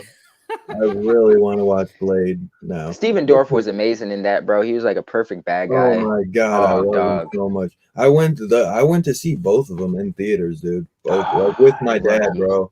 Oh my god, dude, they were so good, so good. Blade 2 was one of the first movies I went to go see on my own. Really? Well, it was with my cousin, but that was like a big deal to me. Right, I was like, not with a parent or anything. Yeah, and that was R-rated. Well, Blade 2, man. Blade 2 is like one of the best. Guillermo del Toro, one of his best films. The fucking vampires, he made vampires scary again. Nomad, fucking genius, bro. Oh my goodness. And Mike Mignola was a production designer on that, or like a set designer. They use a lot of Mike Mignola stuff. That makes sense. For that. Like the scene that you talked about where he comes out of the pool of blood. Yeah. Mike Mignola drew that shit out. Like when the elder vampire comes out, like that's totally a Mike Mignola image right there. Yeah. Really? Wait, Mike Mignola worked on a Blade run, or he just did the art for it? No, he did the art for Blade 2 by Guillermo del Toro's purpose. Like Guillermo hired Mike Mignola. That's what led to the Hellboy movie. Yep. Oh man. They're working together. Yeah, and Mike did a lot of production design and just design work for films, including Disney's Atlantis animated film. That's Michael J. Fox. Yeah, that's all based on if you look at it, how it looks different than most Disney films, it's because it's all based on Mike Mignola designs. Wow. Yeah. That's not I was supposed to go watch The Howling, but now I want to watch that. I'm not gonna lie. Wait till after Halloween and watch Atlantis. Come on, bro. You don't want to disturb the spirits of Horror Fest. Yeah, dude, that's Mike Mignola is so fucking good. Blade. I was gonna ask, what's your favorite, Blade 1 or Blade 2? Oh, that's kind of tough. I'm not gonna lie. I love them. I think I'd go 2 though, just because of like how scary the first one's still my favorite though, just because it sets that tone so much. Yeah. And that rave scene at the beginning, bro. Yeah, and the music's better in Blade 1, to be honest. Yeah. Right? And I don't think Stephen Norrington is half the director that Guillermo del Toro is. Not at all. But that's his best film. Yeah. Right. And remember, he followed that up with League of Extraordinary Gentlemen. No way. Yes. Yeah. So I mean, in his defense, he was the last Sean Connery movie. So I mean, maybe that's a. That don't mean shit, man. Sean Connery did so many shit movies. They're funny. I actually I remember the PSPs, the little handheld PlayStation. Yeah, I still have my PSP. Do you, bro? I wish I still had mine. I owned Blade on PSP. I had Blade on PSP. Yeah. I would still watch it on there if I wish I still had my PSP. Those are so awesome. Ahead of the time. The Strain took a lot from Blade 2. I never. Oh yeah. I didn't finish the last season, but I liked it. It just it like threaded the stuff too long where I wanted more of the boss and stuff. The vampires were creepy and they were definitely, unique, and the boss or the head vampire was definitely really unique. But I never went back to finish it. I just felt like it was a TV show, so they didn't, I felt like they just kind of threaded it along too slowly. I never watched the show, but I've read the books multiple times. I think the books are way. Guillermo was the co-writer on those books with Peter Hogan. Oh wow, right? I didn't know that. Yeah, he wrote the books were first. He wrote those books, and the books are fucking amazing, bruh. And I'm sure they don't do this in the TV show, but they described first of all they have these long tongues. I'm sure that's in the show, right? They latch on, but in the book they add on the idea that as the vampire's feeding on you, it defecates on you like a fucking flea or some shit, because they're more like fleas. Could you imagine? Not only are you getting fucking eaten by a vampire, your blood sucked, but it's shitting on you. Total like an disrespect on the way out. Yeah. I like that though, because it kind of makes it like in John Carpenter's Vampires, where he puts the vampires like rats. You know what I mean? You remember that? So that I like that. I have to check those books out. Is it books or comics? It's books. They did a comic, but there's three books. There's 3 books: The Strain, The Fall, and The Night Eternal. They're so I'm starting to realize FX is not the place to go for anything that involves an extra sense of disbelief. Like Strain. They're like 3 episodes of Why the Last Man canceled. Right. But now I thought Why the Last Man is getting transferred to maybe Netflix. I thought somebody else is trying to pick it up. I hope so. Heard that. They're shopping it. They're definitely shopping it. That's what I thought. I heard that. I think HBO. I feel like Max would be the best fit for something like that at this point. I don't know about The Strain, and I don't know if he had a role in Blade either. He directed Blade 2. He always has a cameo in his movie, so I'm sure he's in Blade 2 somewhere. All I can remember is I remember that in Hellboy, he's one of the trick-or-treaters dressed as a fucking dragon. There's a knight and a dragon or something like that, and so I know that. But he tries to keep it really low-key. He doesn't want to super be seen, but he's supposed to have an anthology. Fucking speaking of Blade, baby. Oh, that's so fun. Gotta keep it close by. But I gotta pick that up. I got Blade on Blu-ray, but I don't know why I don't have that. I gotta upgrade this to Blu-ray. Still works. DVD. Oh, definitely. Well, this one too. It's a 2-disc set, so it's got deleted alternate scenes. Yo, Donnie Yen was in Blade 2. Who? Donnie Yen? Donnie Yen? Yeah, Hitman. So was Daryl from Walking Dead. Norman Reedus. Yo, was watching Powerpuff Girls and everything. Dog, that's such a great movie. bro, smoking weed and shit. Yeah. He's dope, bro. Oh man. Fucking wild, bro. But yeah, Guillermo del Toro has like an anthology series coming on Netflix or something. I think I forget. But I heard they were making maybe not a documentary, but like a show on all these projects Guillermo del Toro's developed, but for whatever reason they didn't fall through. Like Justice League Dark, a Hulk TV show. Really? Yeah. I didn't know that. Yep. Let me see. The Hobbit movies. He was supposed to direct those at first. Yeah. No way. Yep. I want to watch the Hobbit movies. Those are. You've seen Lord of the Rings, right? Yeah, I love Lord of the Rings. I'm listening to the audiobook of Fellowship right now. Nice. Oh my God, I love so good, dude. So good, dude. I love The Hobbit too, man. The book. I'm not. The thing is, bro. Like I have the book somewhere. So the Hobbit book is smaller than the Fellowship of the Ring. Like there's 3 books. Fellowship, Two Towers, Return. The Hobbit is smaller than just one of those books. You know what I mean? And they split it into 3s. They needed to just do one movie for the Hobbit. They tried to stretch the shit out too much. That shit. Make some money. Yeah. Damn you, Peter Jackson. It's still, and the thing, it's still done by Peter Jackson. So not that they're bad or anything. It's just they're not what the original trilogy is, man. Like the original trilogy is fucking phenomenal, bro. It was funny because when I saw a trailer for the new Dune that just came out yesterday, they were saying that Dune is going to be like the next Lord of the Rings, Star Wars, like. And I was watching some of it. It seemed pretty fucking good, bro. I want to rewatch it because I watched basically all of it, but the last half hour. But I wanted to watch it on HBO because I wanted subtitles because Scarpad was uploaded it on his Plex server, but it didn't have subtitles. But it seemed pretty damn good, fucking beautifully shot.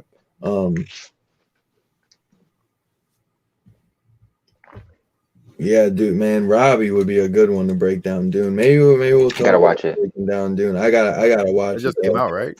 Yeah, it just came out yesterday.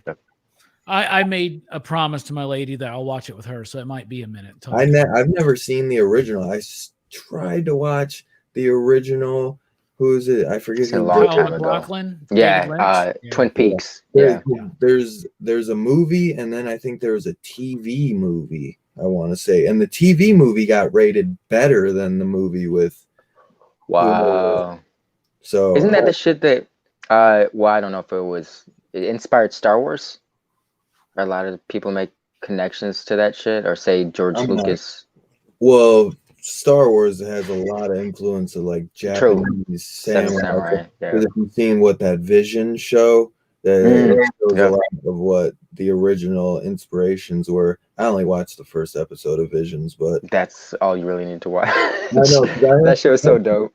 Jay Strick was like, it was fucking incredible. So then I was like, okay, I'm gonna check this out. And then I watched the first episode, and I was like, that's dope. And then I watched like a review, and then this guy was like, yeah, the first episode's awesome. And then it was a highlight. Yeah. So I was like, and then I never got back into it. But it was a good idea. I wouldn't mind seeing more of that, but they kind of should have saved that first episode from last, maybe, because that shit was on point. Yeah. Yeah, I never really got into Dune though, man. I know, Dune was written before Star Wars. I believe that, because Dune is a book, or books, maybe. Yeah, Frank Herbert, right? And the movie was like, what, 78, 79, something like that, 80? I don't even know who directed. David Lynch directed it, and in fact, that's what I thought. He was going to do. There's a weird thing where it was like he was going to do Return of the Jedi, but he did Dune instead. So there's a reality out there where David Lynch did Return of the Jedi. Can you just imagine what that was like? That'd be crazy. Yeah. The movie might have been good. Mount Rushmore of 3 movies, bro. It might have been, it might have been a solid trilogy instead of being 2 good movies that falls apart in the third. Hey, I love Return of the Jedi. It's Netflix. It's just a bunch of Muppets. We all know that. Kevin Smith said this already. Guillermo del Toro has a horror anthology series coming to Netflix called Cabinet of Curiosities. Yo, that could be cool. Yeah. Oh, hell yeah. I see a lot of like Pan's Labyrinth type shit coming from. Like that. He's got a great eye. He has a very great eye, man. He's just everything he does is so unique, man. That's what I love. True master of horror. If you've never seen Devil's Backbone or Kronos, you gotta watch it. Devil's Backbone, yeah, bro. I'm not usually one for ghost movies. Yeah. Yeah, but it's good stuff. Yeah. Devil's Backbone. I definitely recommend that. That was like one of his first movies. Well, not Mimic, but I know Mimic he did, but right. Yeah, Devil's Backbone was post Blade 2, I think, but Kronos is one of his first, I think, if I remember correctly. Kronos, and then he did Mimic, and Mimic is not necessarily his movie. Even the director's cut is not really a director's cut. Right. He pulled a Rick Baker on Curse. He was like, that's not a fucking director's cut. They didn't let me make the movie I wanted to make. Yeah, I feel like I want to read the book before like I really would jump into the world, or because I feel like you jump into the Dune movie and still don't really like. From what I was watching, I almost feel like you still like have to read the book to really grasp it. But it seemed pretty good. I mean, I'm gonna definitely give it a full watch. It's like 2.5 hours long. It's shot masterfully, so it's definitely worth the watch. I heard it was shot for IMAX. Oh, I bet. Yeah, I can believe it. Actually said it's like 15 books. Before we get more off topic, though, let's do the rating for American Werewolf. Oh yeah, American Werewolf. Yeah. What are we here for? Let's see, Perry. On your first watch, you only watched it one time, correct? Whoa. Correct. What do you want to give this out of? Fucking 5 slips, 5 you digs, 5. I'm gonna give it a solid 5. 5 full moon. Solid 5 slips. Solid 5. Yeah, solid 5. Solid 5. Yeah. Full moons. Hell yeah. Steph, my man, what we giving this, my brother? First viewing, like I said earlier, I'm always a little apprehensive about approaching movies that are dated. But saying that, I was really impressed with this. Like, it was a ride the entire time through, so I'm gonna give it a 5. Solid 5 moons. And anybody, before I go to Robbie, anyone who has seen An American Werewolf in London, be sure to throw your rating down below in the comments so we know what you guys thought about it.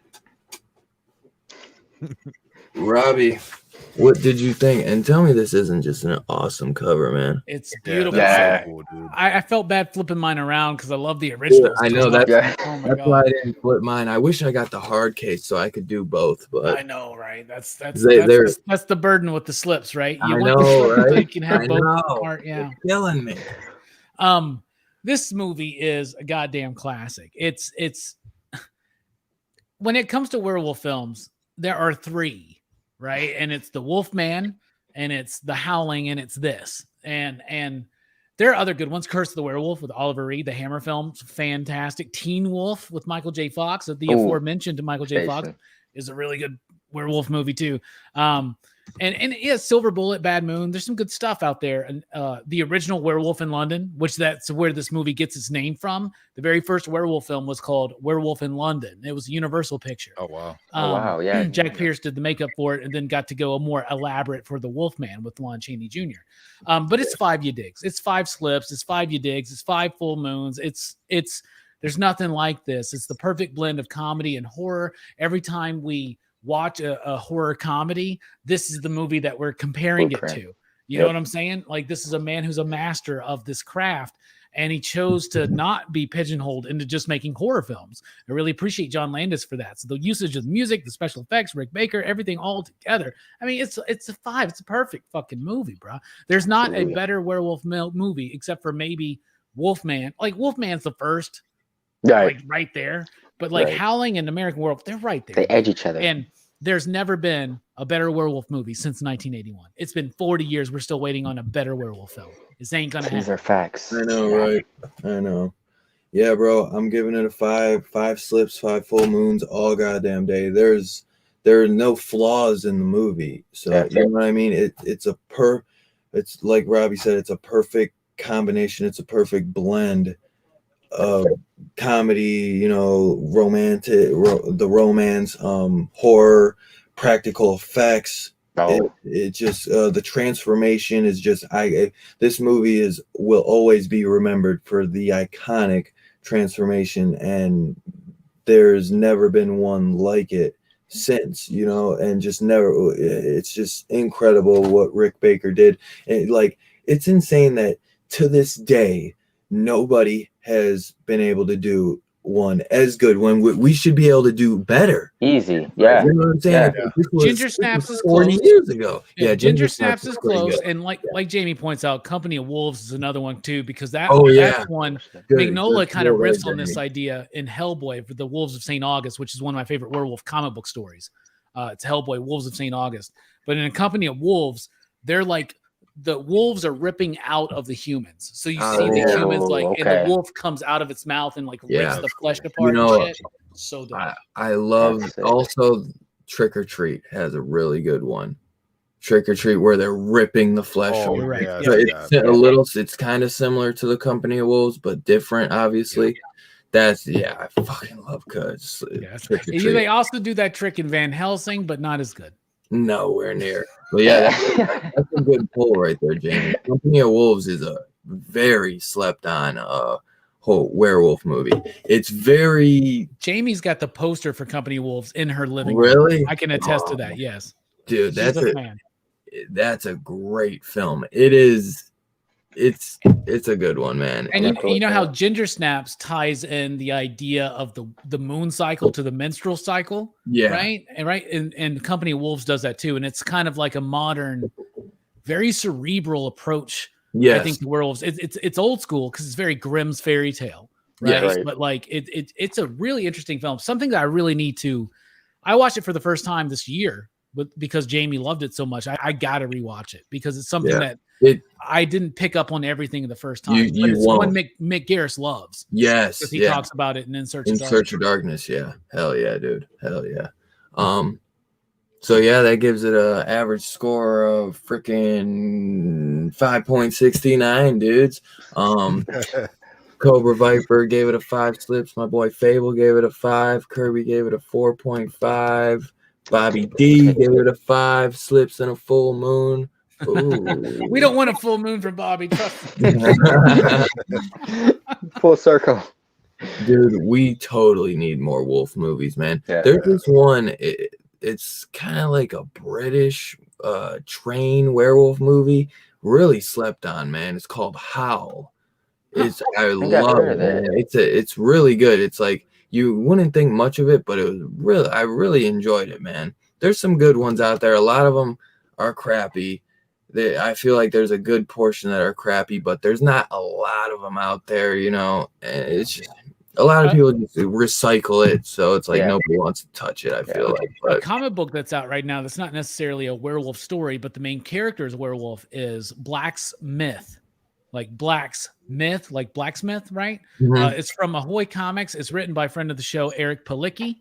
And it's really cool. It's about a private investigator. She's like, it's very noir feeling, like detective story. She happens to be a werewolf. She's trying to hunt down. Her newest case is to hunt down the silver bullets, 30 silver bullets that were made from the 30 pieces of silver that Judas got for betraying Christ. It's really cool, book. Really cool book. It's got one issue left. Check it out from Ahoy Comics. Yeah, I would look that up. Okay. Oh yeah. I know it's not really loved, but I enjoy the Benicio del Toro Wolfman. I wish it had more practical. Yeah. The practical it has, though, you got it, and that's Rick Baker. The only problem, like we were talking about earlier, is I just don't like that twist with the dad being the villain. Like, I don't like that. Yeah, they really screwed Rick Baker on that one, where he was so fucking excited because it has like the Hammer vibes with it, where it's trying to be like, you know, like Lon Chaney mixed with a little Hammer. And dude, Rick Baker says in a lot of interviews where the effects guys were so excited working day and night, and they were like geeking out. They're like, dude, we're working on a Wolfman movie, you know what I mean? And they're bringing them all this stuff, bringing them all this awesome stuff for a transformation, and they're like, no, we're gonna do CGI. And he's like, just like in shock, you know. It's just a total. That was around that turn where everything was starting to become fucking green screen and CGI, and where they did a little practical, and then they're trying to do, you know, like 90%. Yeah, and it's just man. But when he's in the wolf makeup, though, it looks so good. The violence, that movie is way more gory than you would think that it would be, man. It's so fucking gory. I love it. Like, if anyone from fucking Hollywood is listening, 90% practical, 10% CGI. Yeah, let it be the icing on, you know, just make it a little bit more seamless. But touch it up, you know what I'm saying? You know who's able to use both perfectly? We talked about him, Guillermo del Toro. Look at Hellboy. Look at Hellboy 2 Pan's Labyrinth. Look at Pan's Labyrinth. Yeah, like, bruh. That's how you do it. Yeah. Fucking take notes, guys. The CG should be there to iron out the practical. Exactly. But at the same time, if Alec Baldwin was using CG, maybe he wouldn't be in the situation he's in right now. You know what? To speak on that, because you guys ever seen Running Scared with Paul Walker? Yeah. Hell yeah. That's a good one. My favorite Paul Walker movie. Most like 90% of the gunshots and blood in that movie was CG. And this shit came out 16 years ago. So you're telling me that they can do that 16 years ago, but why are they making this Western with actual prop guns, and they can't do a goddamn zombie film without a fucking real like squib on the back of someone's head? Dude, right? It's like, use a prop gun, but why are they actually firing rounds and shit? You know, if we can bring that's a whole tragedy, fucking world, by the way, man, and not to make too light of that. That's a super tragedy. I can't even imagine what that dude's going tragic. through. It's so fucked up. I really didn't believe it because I'm like, right. I was like, are we? There's no way. Can that happen now? I'm like, right. You know, I was like, are we really having like another Crow situation? I was like, I thought we've learned. You know what I'm saying? Fuck, bro. It is. You know, that woman was a mother and a wife, you know, and a daughter. I'm sure. I mean, obviously, a daughter. Like, just terrible, terrible. And to think what Alec Baldwin has going through his head. But like, that's something that, like, use CG for that. Like, why is anybody ever like firing? Like, you just blank around anything. Like, like, I get it now, especially after there's been so many accidents involving these things, right? So it's like, if you want to use CG, like, that's an easy thing. You can add a little fucking flare, like, and they do it. They do it all the goddamn time. Yeah. But like when it comes to horror movies, use real fucking makeup, use real effects as much. Absolutely. Yes. Yeah. But you can CG the guns. We're cool with that. Yeah. Every time, Jamie, 5 slaughtered lambs. You always come up with the good ones. She kills it, bro. Every time. I love it. I wanted J man, 3 out of 5. Is that what you're saying? Let's edit that. We'll edit Everybody's a critic. Someone just made their Letterboxd account. Jay was like, I want to stand out. Wrong time, bud. At least this is not a funhouse situation, at least. You know, where you're like so excited to talk about this movie that Rick Baker did the fucking effects on. Right. And Toby Hooper, a classic director, is attached to it, and everybody else you're there with is like, it's okay. Hey, luckily, I came in to back you up. Right. Yeah, thank you. So I do love that movie. Such a good one. So that concludes the review. My man Robbie, I know, has some good stuff for show and tell tonight. I really don't have anything, man. I've been so broke. I'm trying to save up so I can get that In Search of Darkness, but my man Robbie's been out at the cons, man, meeting all these awesome people. If you haven't been checking out his Instagram, super jealous. Drinking White Russians. Well, now I'm drinking Kentucky Sour Mash. So Really? Yeah. When in Rome. Yeah, I know, man. It's fucked up, Jay. That shit. There's only so much Kahlua left. So. Perry, I don't know if you got anything that you maybe want to show off for show and tell, or Steph. If you got anything. I got a few things.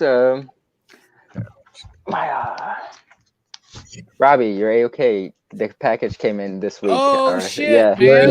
I hope you liked it, man. I'm sorry, I couldn't get any good packing material. I just had to use Kroger bags. I'm sorry, but I hope they all came fine. No, yeah. And you got another package coming too. Don't worry. Oh, what? Oh, brother, it's not on its way right now. Don't misinterpret me. That's all right. I can't wait. I heard great things about this. Fucking love Muty, bro. Thank you. I look forward to diving into this. That's a cool cover for the trade. You're welcome, bro. Yeah, that's sick. That's dope. I feel like me and Robbie were like big advocates of that, man. Like no one was yeah.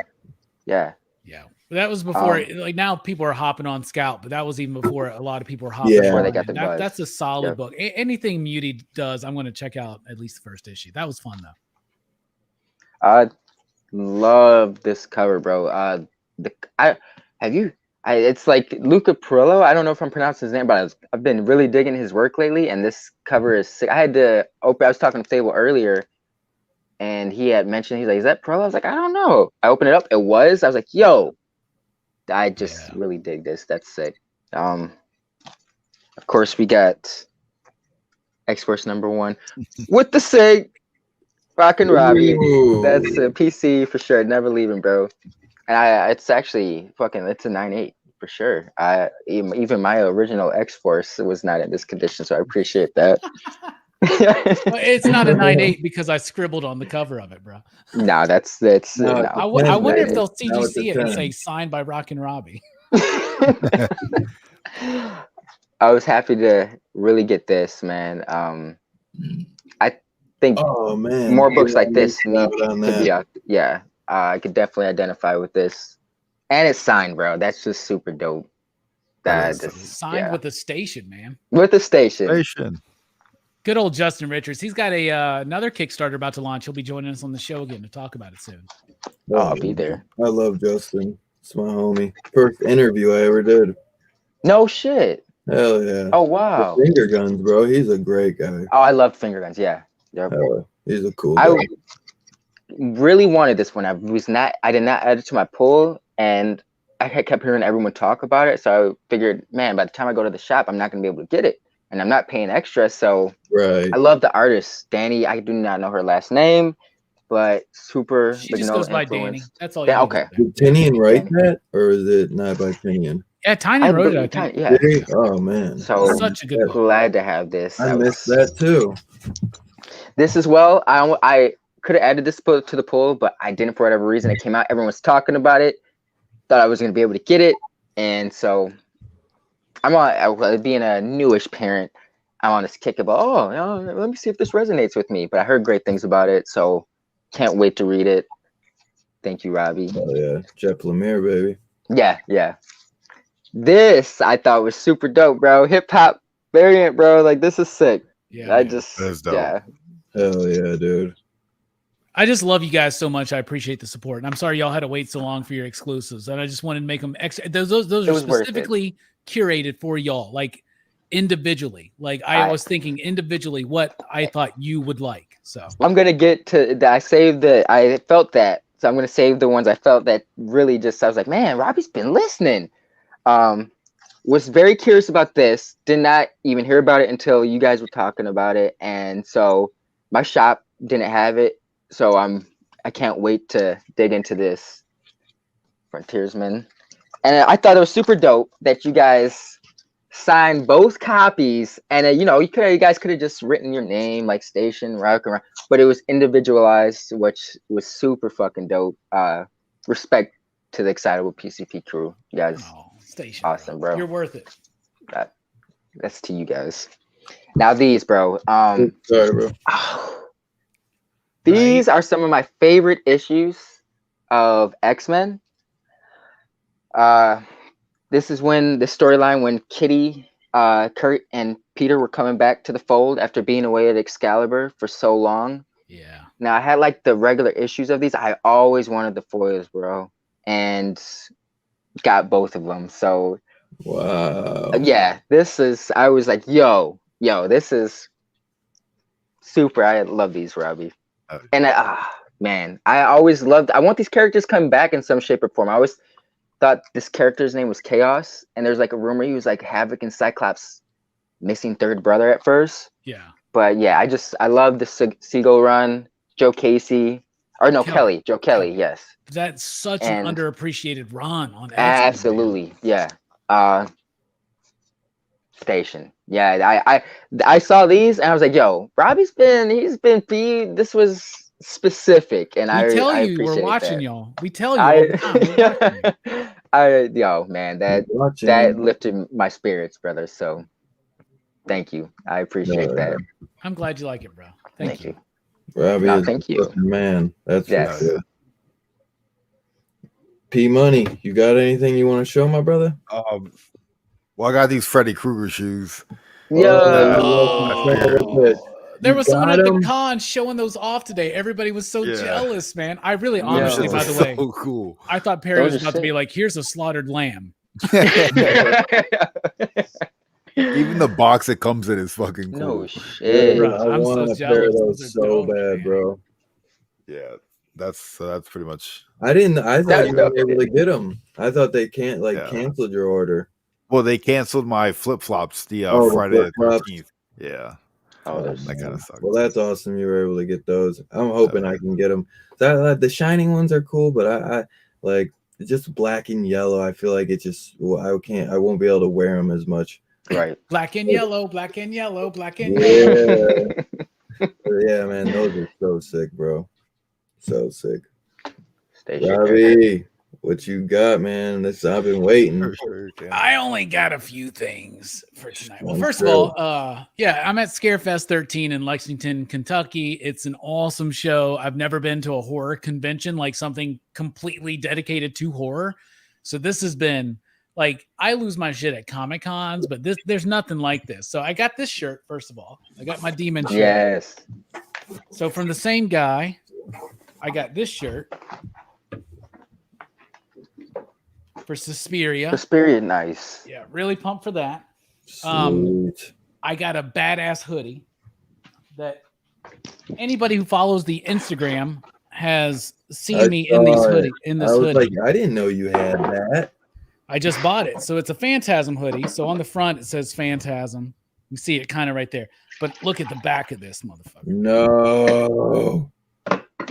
Oh my God. Yo. And on one sleeve, we got the ball. Oh my God. And the other sleeve got the goddamn CUDA. Look at that. Dude. The fucking car. That's so, yeah, is it a zip up or is it a hoodie? It's a zip up. That's what I thought. That's so dope. I was able to pick this up at a good price. Oh, I'm jealous. I want that. I've been looking for that one. Yeah, I got my Ash from Evil Dead 2. He doesn't come with the chainsaw. That's the only problem, but really? Whatever. That's he doesn't have the chainsaw, but he does have Linda's head. Yeah. Which is even better. So, yeah, I went to one place, it was 45. I went to another place, it was 40. I went to another place, it was 35. And then something inside of me kept saying, wait. And I went to one vendor, it was $30. So ooh, nice. Yeah. Sometimes patience pays off, baby. It does, right? Well, most of the time, actually. Well, when I met Bill Moseley, he gave me a bag, and I love it. So, first of all, there's the back of the bag. Chop Moseley says the boogeyman is real, and you found him. The boogeyman? Yeah, but look at this. It's like an old school. And dude, when he gave it to me, he was like, and remember, watch out for your cars. Have your parents check all your treats. Like he was treating me like I was a kid. He's like, it's reflective material. I loved it. So kitschy and old school. All right. But here's the good stuff. My signature. The good stuff. If you want to see the photos, you see them in the PCP Army. You see them on my personal Facebook. You see them on Instagram. So let's go through it. First of all, I met Christine Elise from Child's Play 2. She gave me some cool tidbits about her appearance in Chucky, the animated series. So there you go. And Jamie, when she saw her, there was a picture she had of her being kissed by Dylan and Brendan from 90210. And Jamie goes, I bet that was a nice day. She goes, yeah, I did not regret that day. So she was super cool, man. So laid back. That's from when I met Felisa. Oh my God. Rose. Nice. That's so fucking cool. And she wrote it to Robbie, meet me at the waterfront. Yeah. After the social. Yeah. Had to get that. She was awesome. She's a talker, bruh. She's a talker. She is. Yes, she is. The man himself. Chop Top. What? So I met Bill Moseley. Funny story. So Bill Moseley was the first one I saw. I was so fucking nervous. I was so fucking nervous to meet him. My hands were fucking shaking. And my card got declined because I was in a different state making purchases. So they put a lock on my card. Bro, I was so embarrassed. Bill Moseley's like, he's already signed it and everything. He's like, your card got declined. You want me to run it again? It's like, yeah. And he's like, your card got declined. I was like, but Jamie was there and she hooked me up. But then I had to spend an hour on the phone with my fucking bank. Oh, this was yesterday. So I was so embarrassed. I botched my meeting with Bill Moseley, dude. He thinks I'm a fucking loser. Trust me. No. But everybody else even out. So there's I met Michael Berryman. Yes. I already told you how he told me that I was very smart about horror films. But I love he was such a cool dude, man. He was even he's like, have you had your shots? I was like, yeah. He goes, well, I've had both my shots and I'm not going to breathe on you. And I'm holding my breath. And we're taking he's making jokes and I'm trying not to laugh because I'm holding my breath. He was so cool, man. You ready? Kane Hodder. Oh my God. What? Kane Hodder's the best. He made fun of my name. He said that he always thought Robbie sounded effeminate with an IE. And I was like, would you prefer it with a Y? He goes, I don't prefer it either way. The first thing he did, I was wearing my Cowboy shirt. He was like, is that a football team? I was like, they are this year. He was like, yeah, that's what I hear. But dude, he was talking a lot of shit to me, but Kane Hodder was the fucking coolest, man. That's what's up, He was so fucking cool. All right. Met Ted Raimi. Got that one. Yes. Says to Robbie, I'll swallow your soul. Ted Raimi's the coolest dude, man. He's the coolest dude. And he's dressed in a suit and shit. Man, Ted Raimi. Oh, such a cool fucking dude. All right. Waited forever for this one. Second time I met the dude, Bruce Campbell. Whoa. Bruce Campbell, baby. Oh, from Army. Dude, we had to even wait longer because they had to give him a new table because his table was scratching him. I don't know what that means. So they had to literally bring him an entire new table. But dude, Bruce Campbell, dressed sharp, didn't talk shit, didn't call me a schlub. It was actually very nice. Very nice, very nice. Most of these people, by the way, spent more time talking to Jamie. And they're like, what's your name? How do I write it up to? I'm like, it's me. It's Robbie. I'm the one. I'm like, well, anyway. So she talked to Amelia Kingston a lot about like veterinary because she works with animals and stuff. So I got Angela from Night of the Demons says to Robbie, I was just warming my hands by the fire. She was super cool. And then here we go, y'all. Linnea Quigley. Oh, So first of all, I'm going to show off what Jamie got. She got this picture of Linnea, and it says to Jamie, "Do you guys have sour balls?" Which was what I wanted. I wanted mine signed. Do you guys have sour balls? When Jamie beat me to it, and she's in the pumpkin, and then her handler or the lady that works with her was like, I've already asked her, did any of that pumpkin get inside of you? And Linnea's like, I'm not going to answer that question, but let's just say I brought a new meaning to pumpkin spice. And yeah, if it was cold, she goes, no, it was hot as fuck when I was doing this photo. So that's cool. Then I got this one from Linnea to me, and it says, to Robbie, run, Robbie, run, see Robbie run, Linnea. So I love that. Linnea she's the reason we went. I'm a huge Linnea Quigley fan. So this is my favorite thing that I got, and that's another one by Linnea signed to me. It says cool. Chainsaw Kisses. So I was gonna say you had to get a sexy picture of her. The most important thing I got was I got the card to the company that represents Linnea Quigley to possibly make an appearance on Pop Culture Philophers. Because we went to Linnea Quigley 2 times, both days. She remembered us today from yesterday, and she is obsessed with Jamie. Let me just tell you that. Right? They're super cool. They're tight. But I got the information, and when I told her I was a fan, I'm sure she has a lot of people come up to her as fans or whatnot, but I was like, I just did this whole thing on my show, and I was going through Linnea Quigley Appreciation Month, and we were talking about Nightmare Sisters and Sorority Babes and Graduation Day, and like I was just, like I met Linnea Quigley, man. Like, who gives a shit? Dope. Kane Hodder, Bruce Campbell, Ted Raimi. Who are those people? Linnea fucking Quigley, America's goddamn scream queen, baby. Yes, sir. It's been a fantastic weekend. So station. Dude, I am so jealous. That is so awesome, bro. So fucking cool, bro. Fucking Scarpad was like, I'd get head from yeah. from a window or something. Yeah, what's cool is when we had Felisa Rose, who's, and by the way, the Huntsville Comic and Pop Culture Expo is in April. Felisa Rose is a guest there. And so I was like, I told her, I was like, you just got announced to be at our local con, which my homie runs. And she goes, where? I was like, in Alabama. She looks over. It's the dude that plays Doofy in Scary Movie. Yeah. Right? Yeah. She goes, we going to Alabama? He's like, I guess. I don't fucking know. And they're like, yeah, they don't know what agent signs them for whatever. But Felisa is like super talkative, super fun, and I cannot wait to have her at my local con where I'm like an exhibitor there, so like really, really pumped to meet her again. Everybody was super fucking cool. There wasn't a single person that was a dick.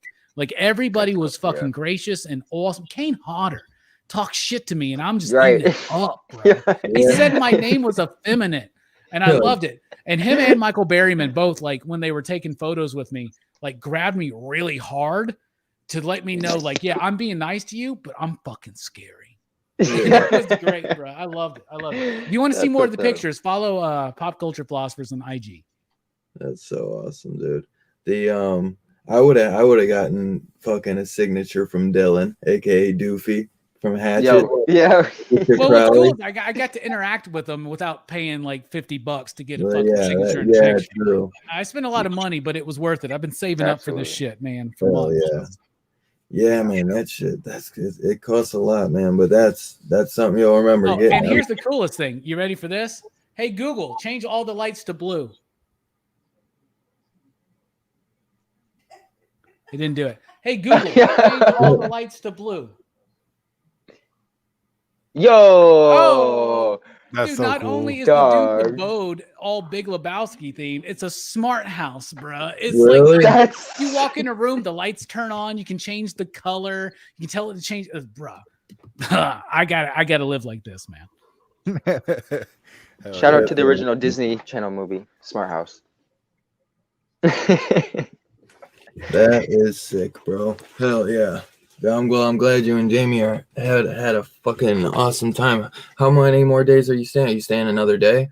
No, the show's going on tomorrow, but we only got tickets for the 2 days. We're heading back into town tomorrow because I got to get back to work on Monday. Plus, I got the show with Dynamic Forces over at the Experience on Monday night at 5 p.m. Central Time, and then right after that at 8 p.m. Central Time, Comics Revisited, Batman: The Long Halloween with my homie Steph.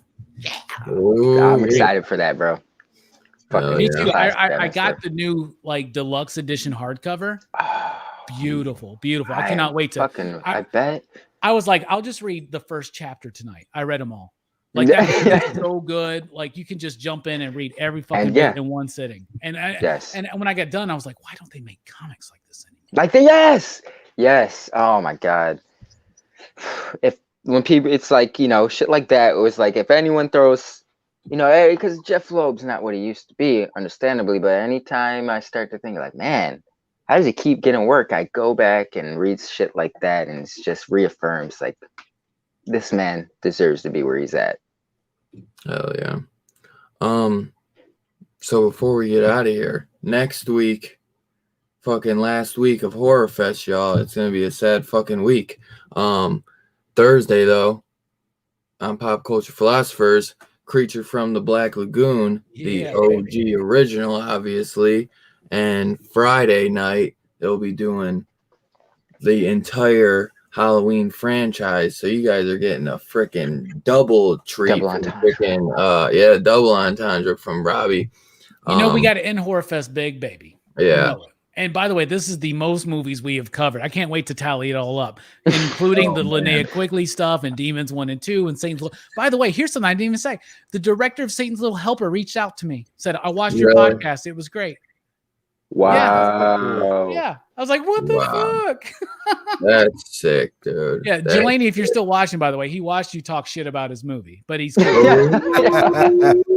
Yo. So me and Joe are gonna try to get him on the show. We'll see what happens. That'd be sick, bro. That'd be sick. I still gotta watch it, bro. I gotta watch that.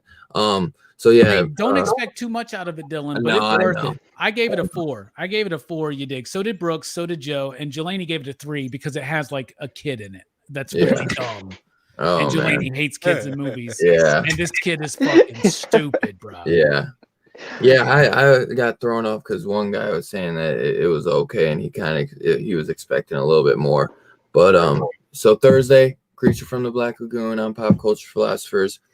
Friday, the entire Halloween franchise on Pop Culture Philosophers. Then Saturday, we will be ending Horror Fest with The Exorcist, and that's gonna be a damn doozy. The day before Halloween. So you guys are not gonna want to miss these next 3 shows. It's gonna be fucking awesome, man. I mean, obviously, Horror Fest continues on my channel every Saturday, but Halloween time, sadly, is gonna be over, and it's gonna be depressing. But yeah, man. Besides that, Perry, you got anything coming out this week you want to let the community know about before we get out of here, my brother? I'm trying to do like a horror movie a day, so I'm gonna try to see if I can finish out the month strong. Yeah, that's about it. Hell yeah, that's sick, my brother. Definitely go check them out at Perry Comics. Steph, you got anything popping this week, my brother? Comics Kings Brandon do a little segment called Crisis on Infinite Rants every Wednesday for part of the PCP Bad Batch Whiplash Wednesday. Of course, check out Nick, Fable, Herm, Trav. All those guys are all worth it. But we just did a Blame Fable show segment, surprise pop-up Blame Fable show today. That was awesome. But beyond that, just working on the craft, trying to come up with more ideas for shows. But that's it. Hell yeah, my brother. Hell yeah. Well, Robbie, anything else you got going? I know you said you got a stream going on tomorrow, right? My brother Herm, I'm sorry. Shout out Herm. I don't have a stream tomorrow. No Rock and Robbie live this week. Okay. But Monday night, we do have over at the Experience every Monday night, 5 p.m. Central Time. I'm there with Rex and John from Dynamic Forces. They got a lot of good deals, a lot of good stuff for sale.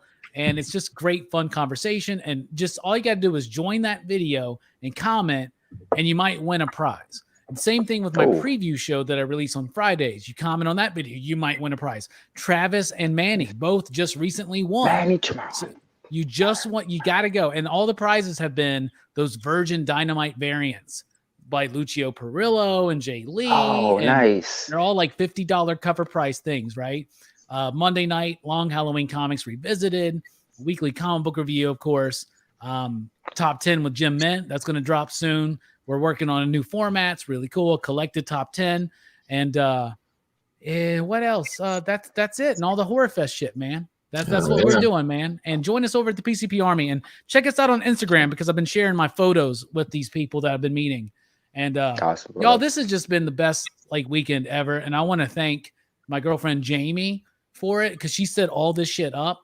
And I want to thank y'all because y'all are just like the reason why I'm able to like go out and do this kind of shit. And I want to thank everybody at work who dealt with me not being there this week. So don't worry, I'll be back on Monday. So yeah, there you go. I'm sure I'm not a drinker, but I saw you guys drinking today, so I've been sipping a little bit. So yeah, that's why you feel so loosey goosey. Yeah.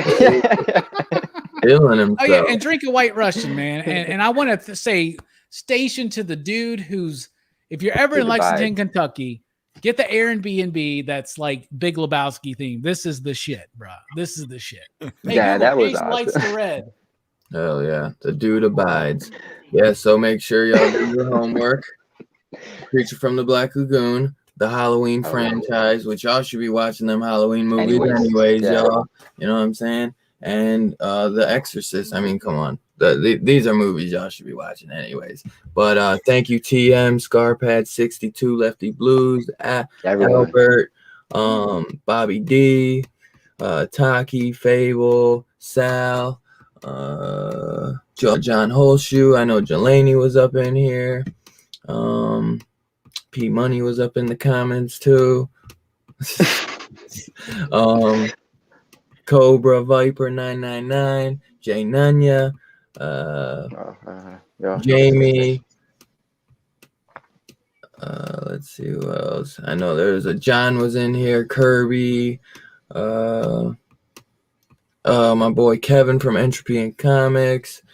And that's all. And the Cerebros, and I know Lost in Comics was in here. There was a lot of people in here earlier. Yes, sir. Anyone who I missed, sorry, but dude, thank you everyone who came and hung out. We love you. You guys were the best, man, and dude, we can't wait for the next couple shows. You guys are the best. We love y'all. Y'all have a great rest of your weekend, and make sure y'all keep watching them scary movies, y'all. Peace out.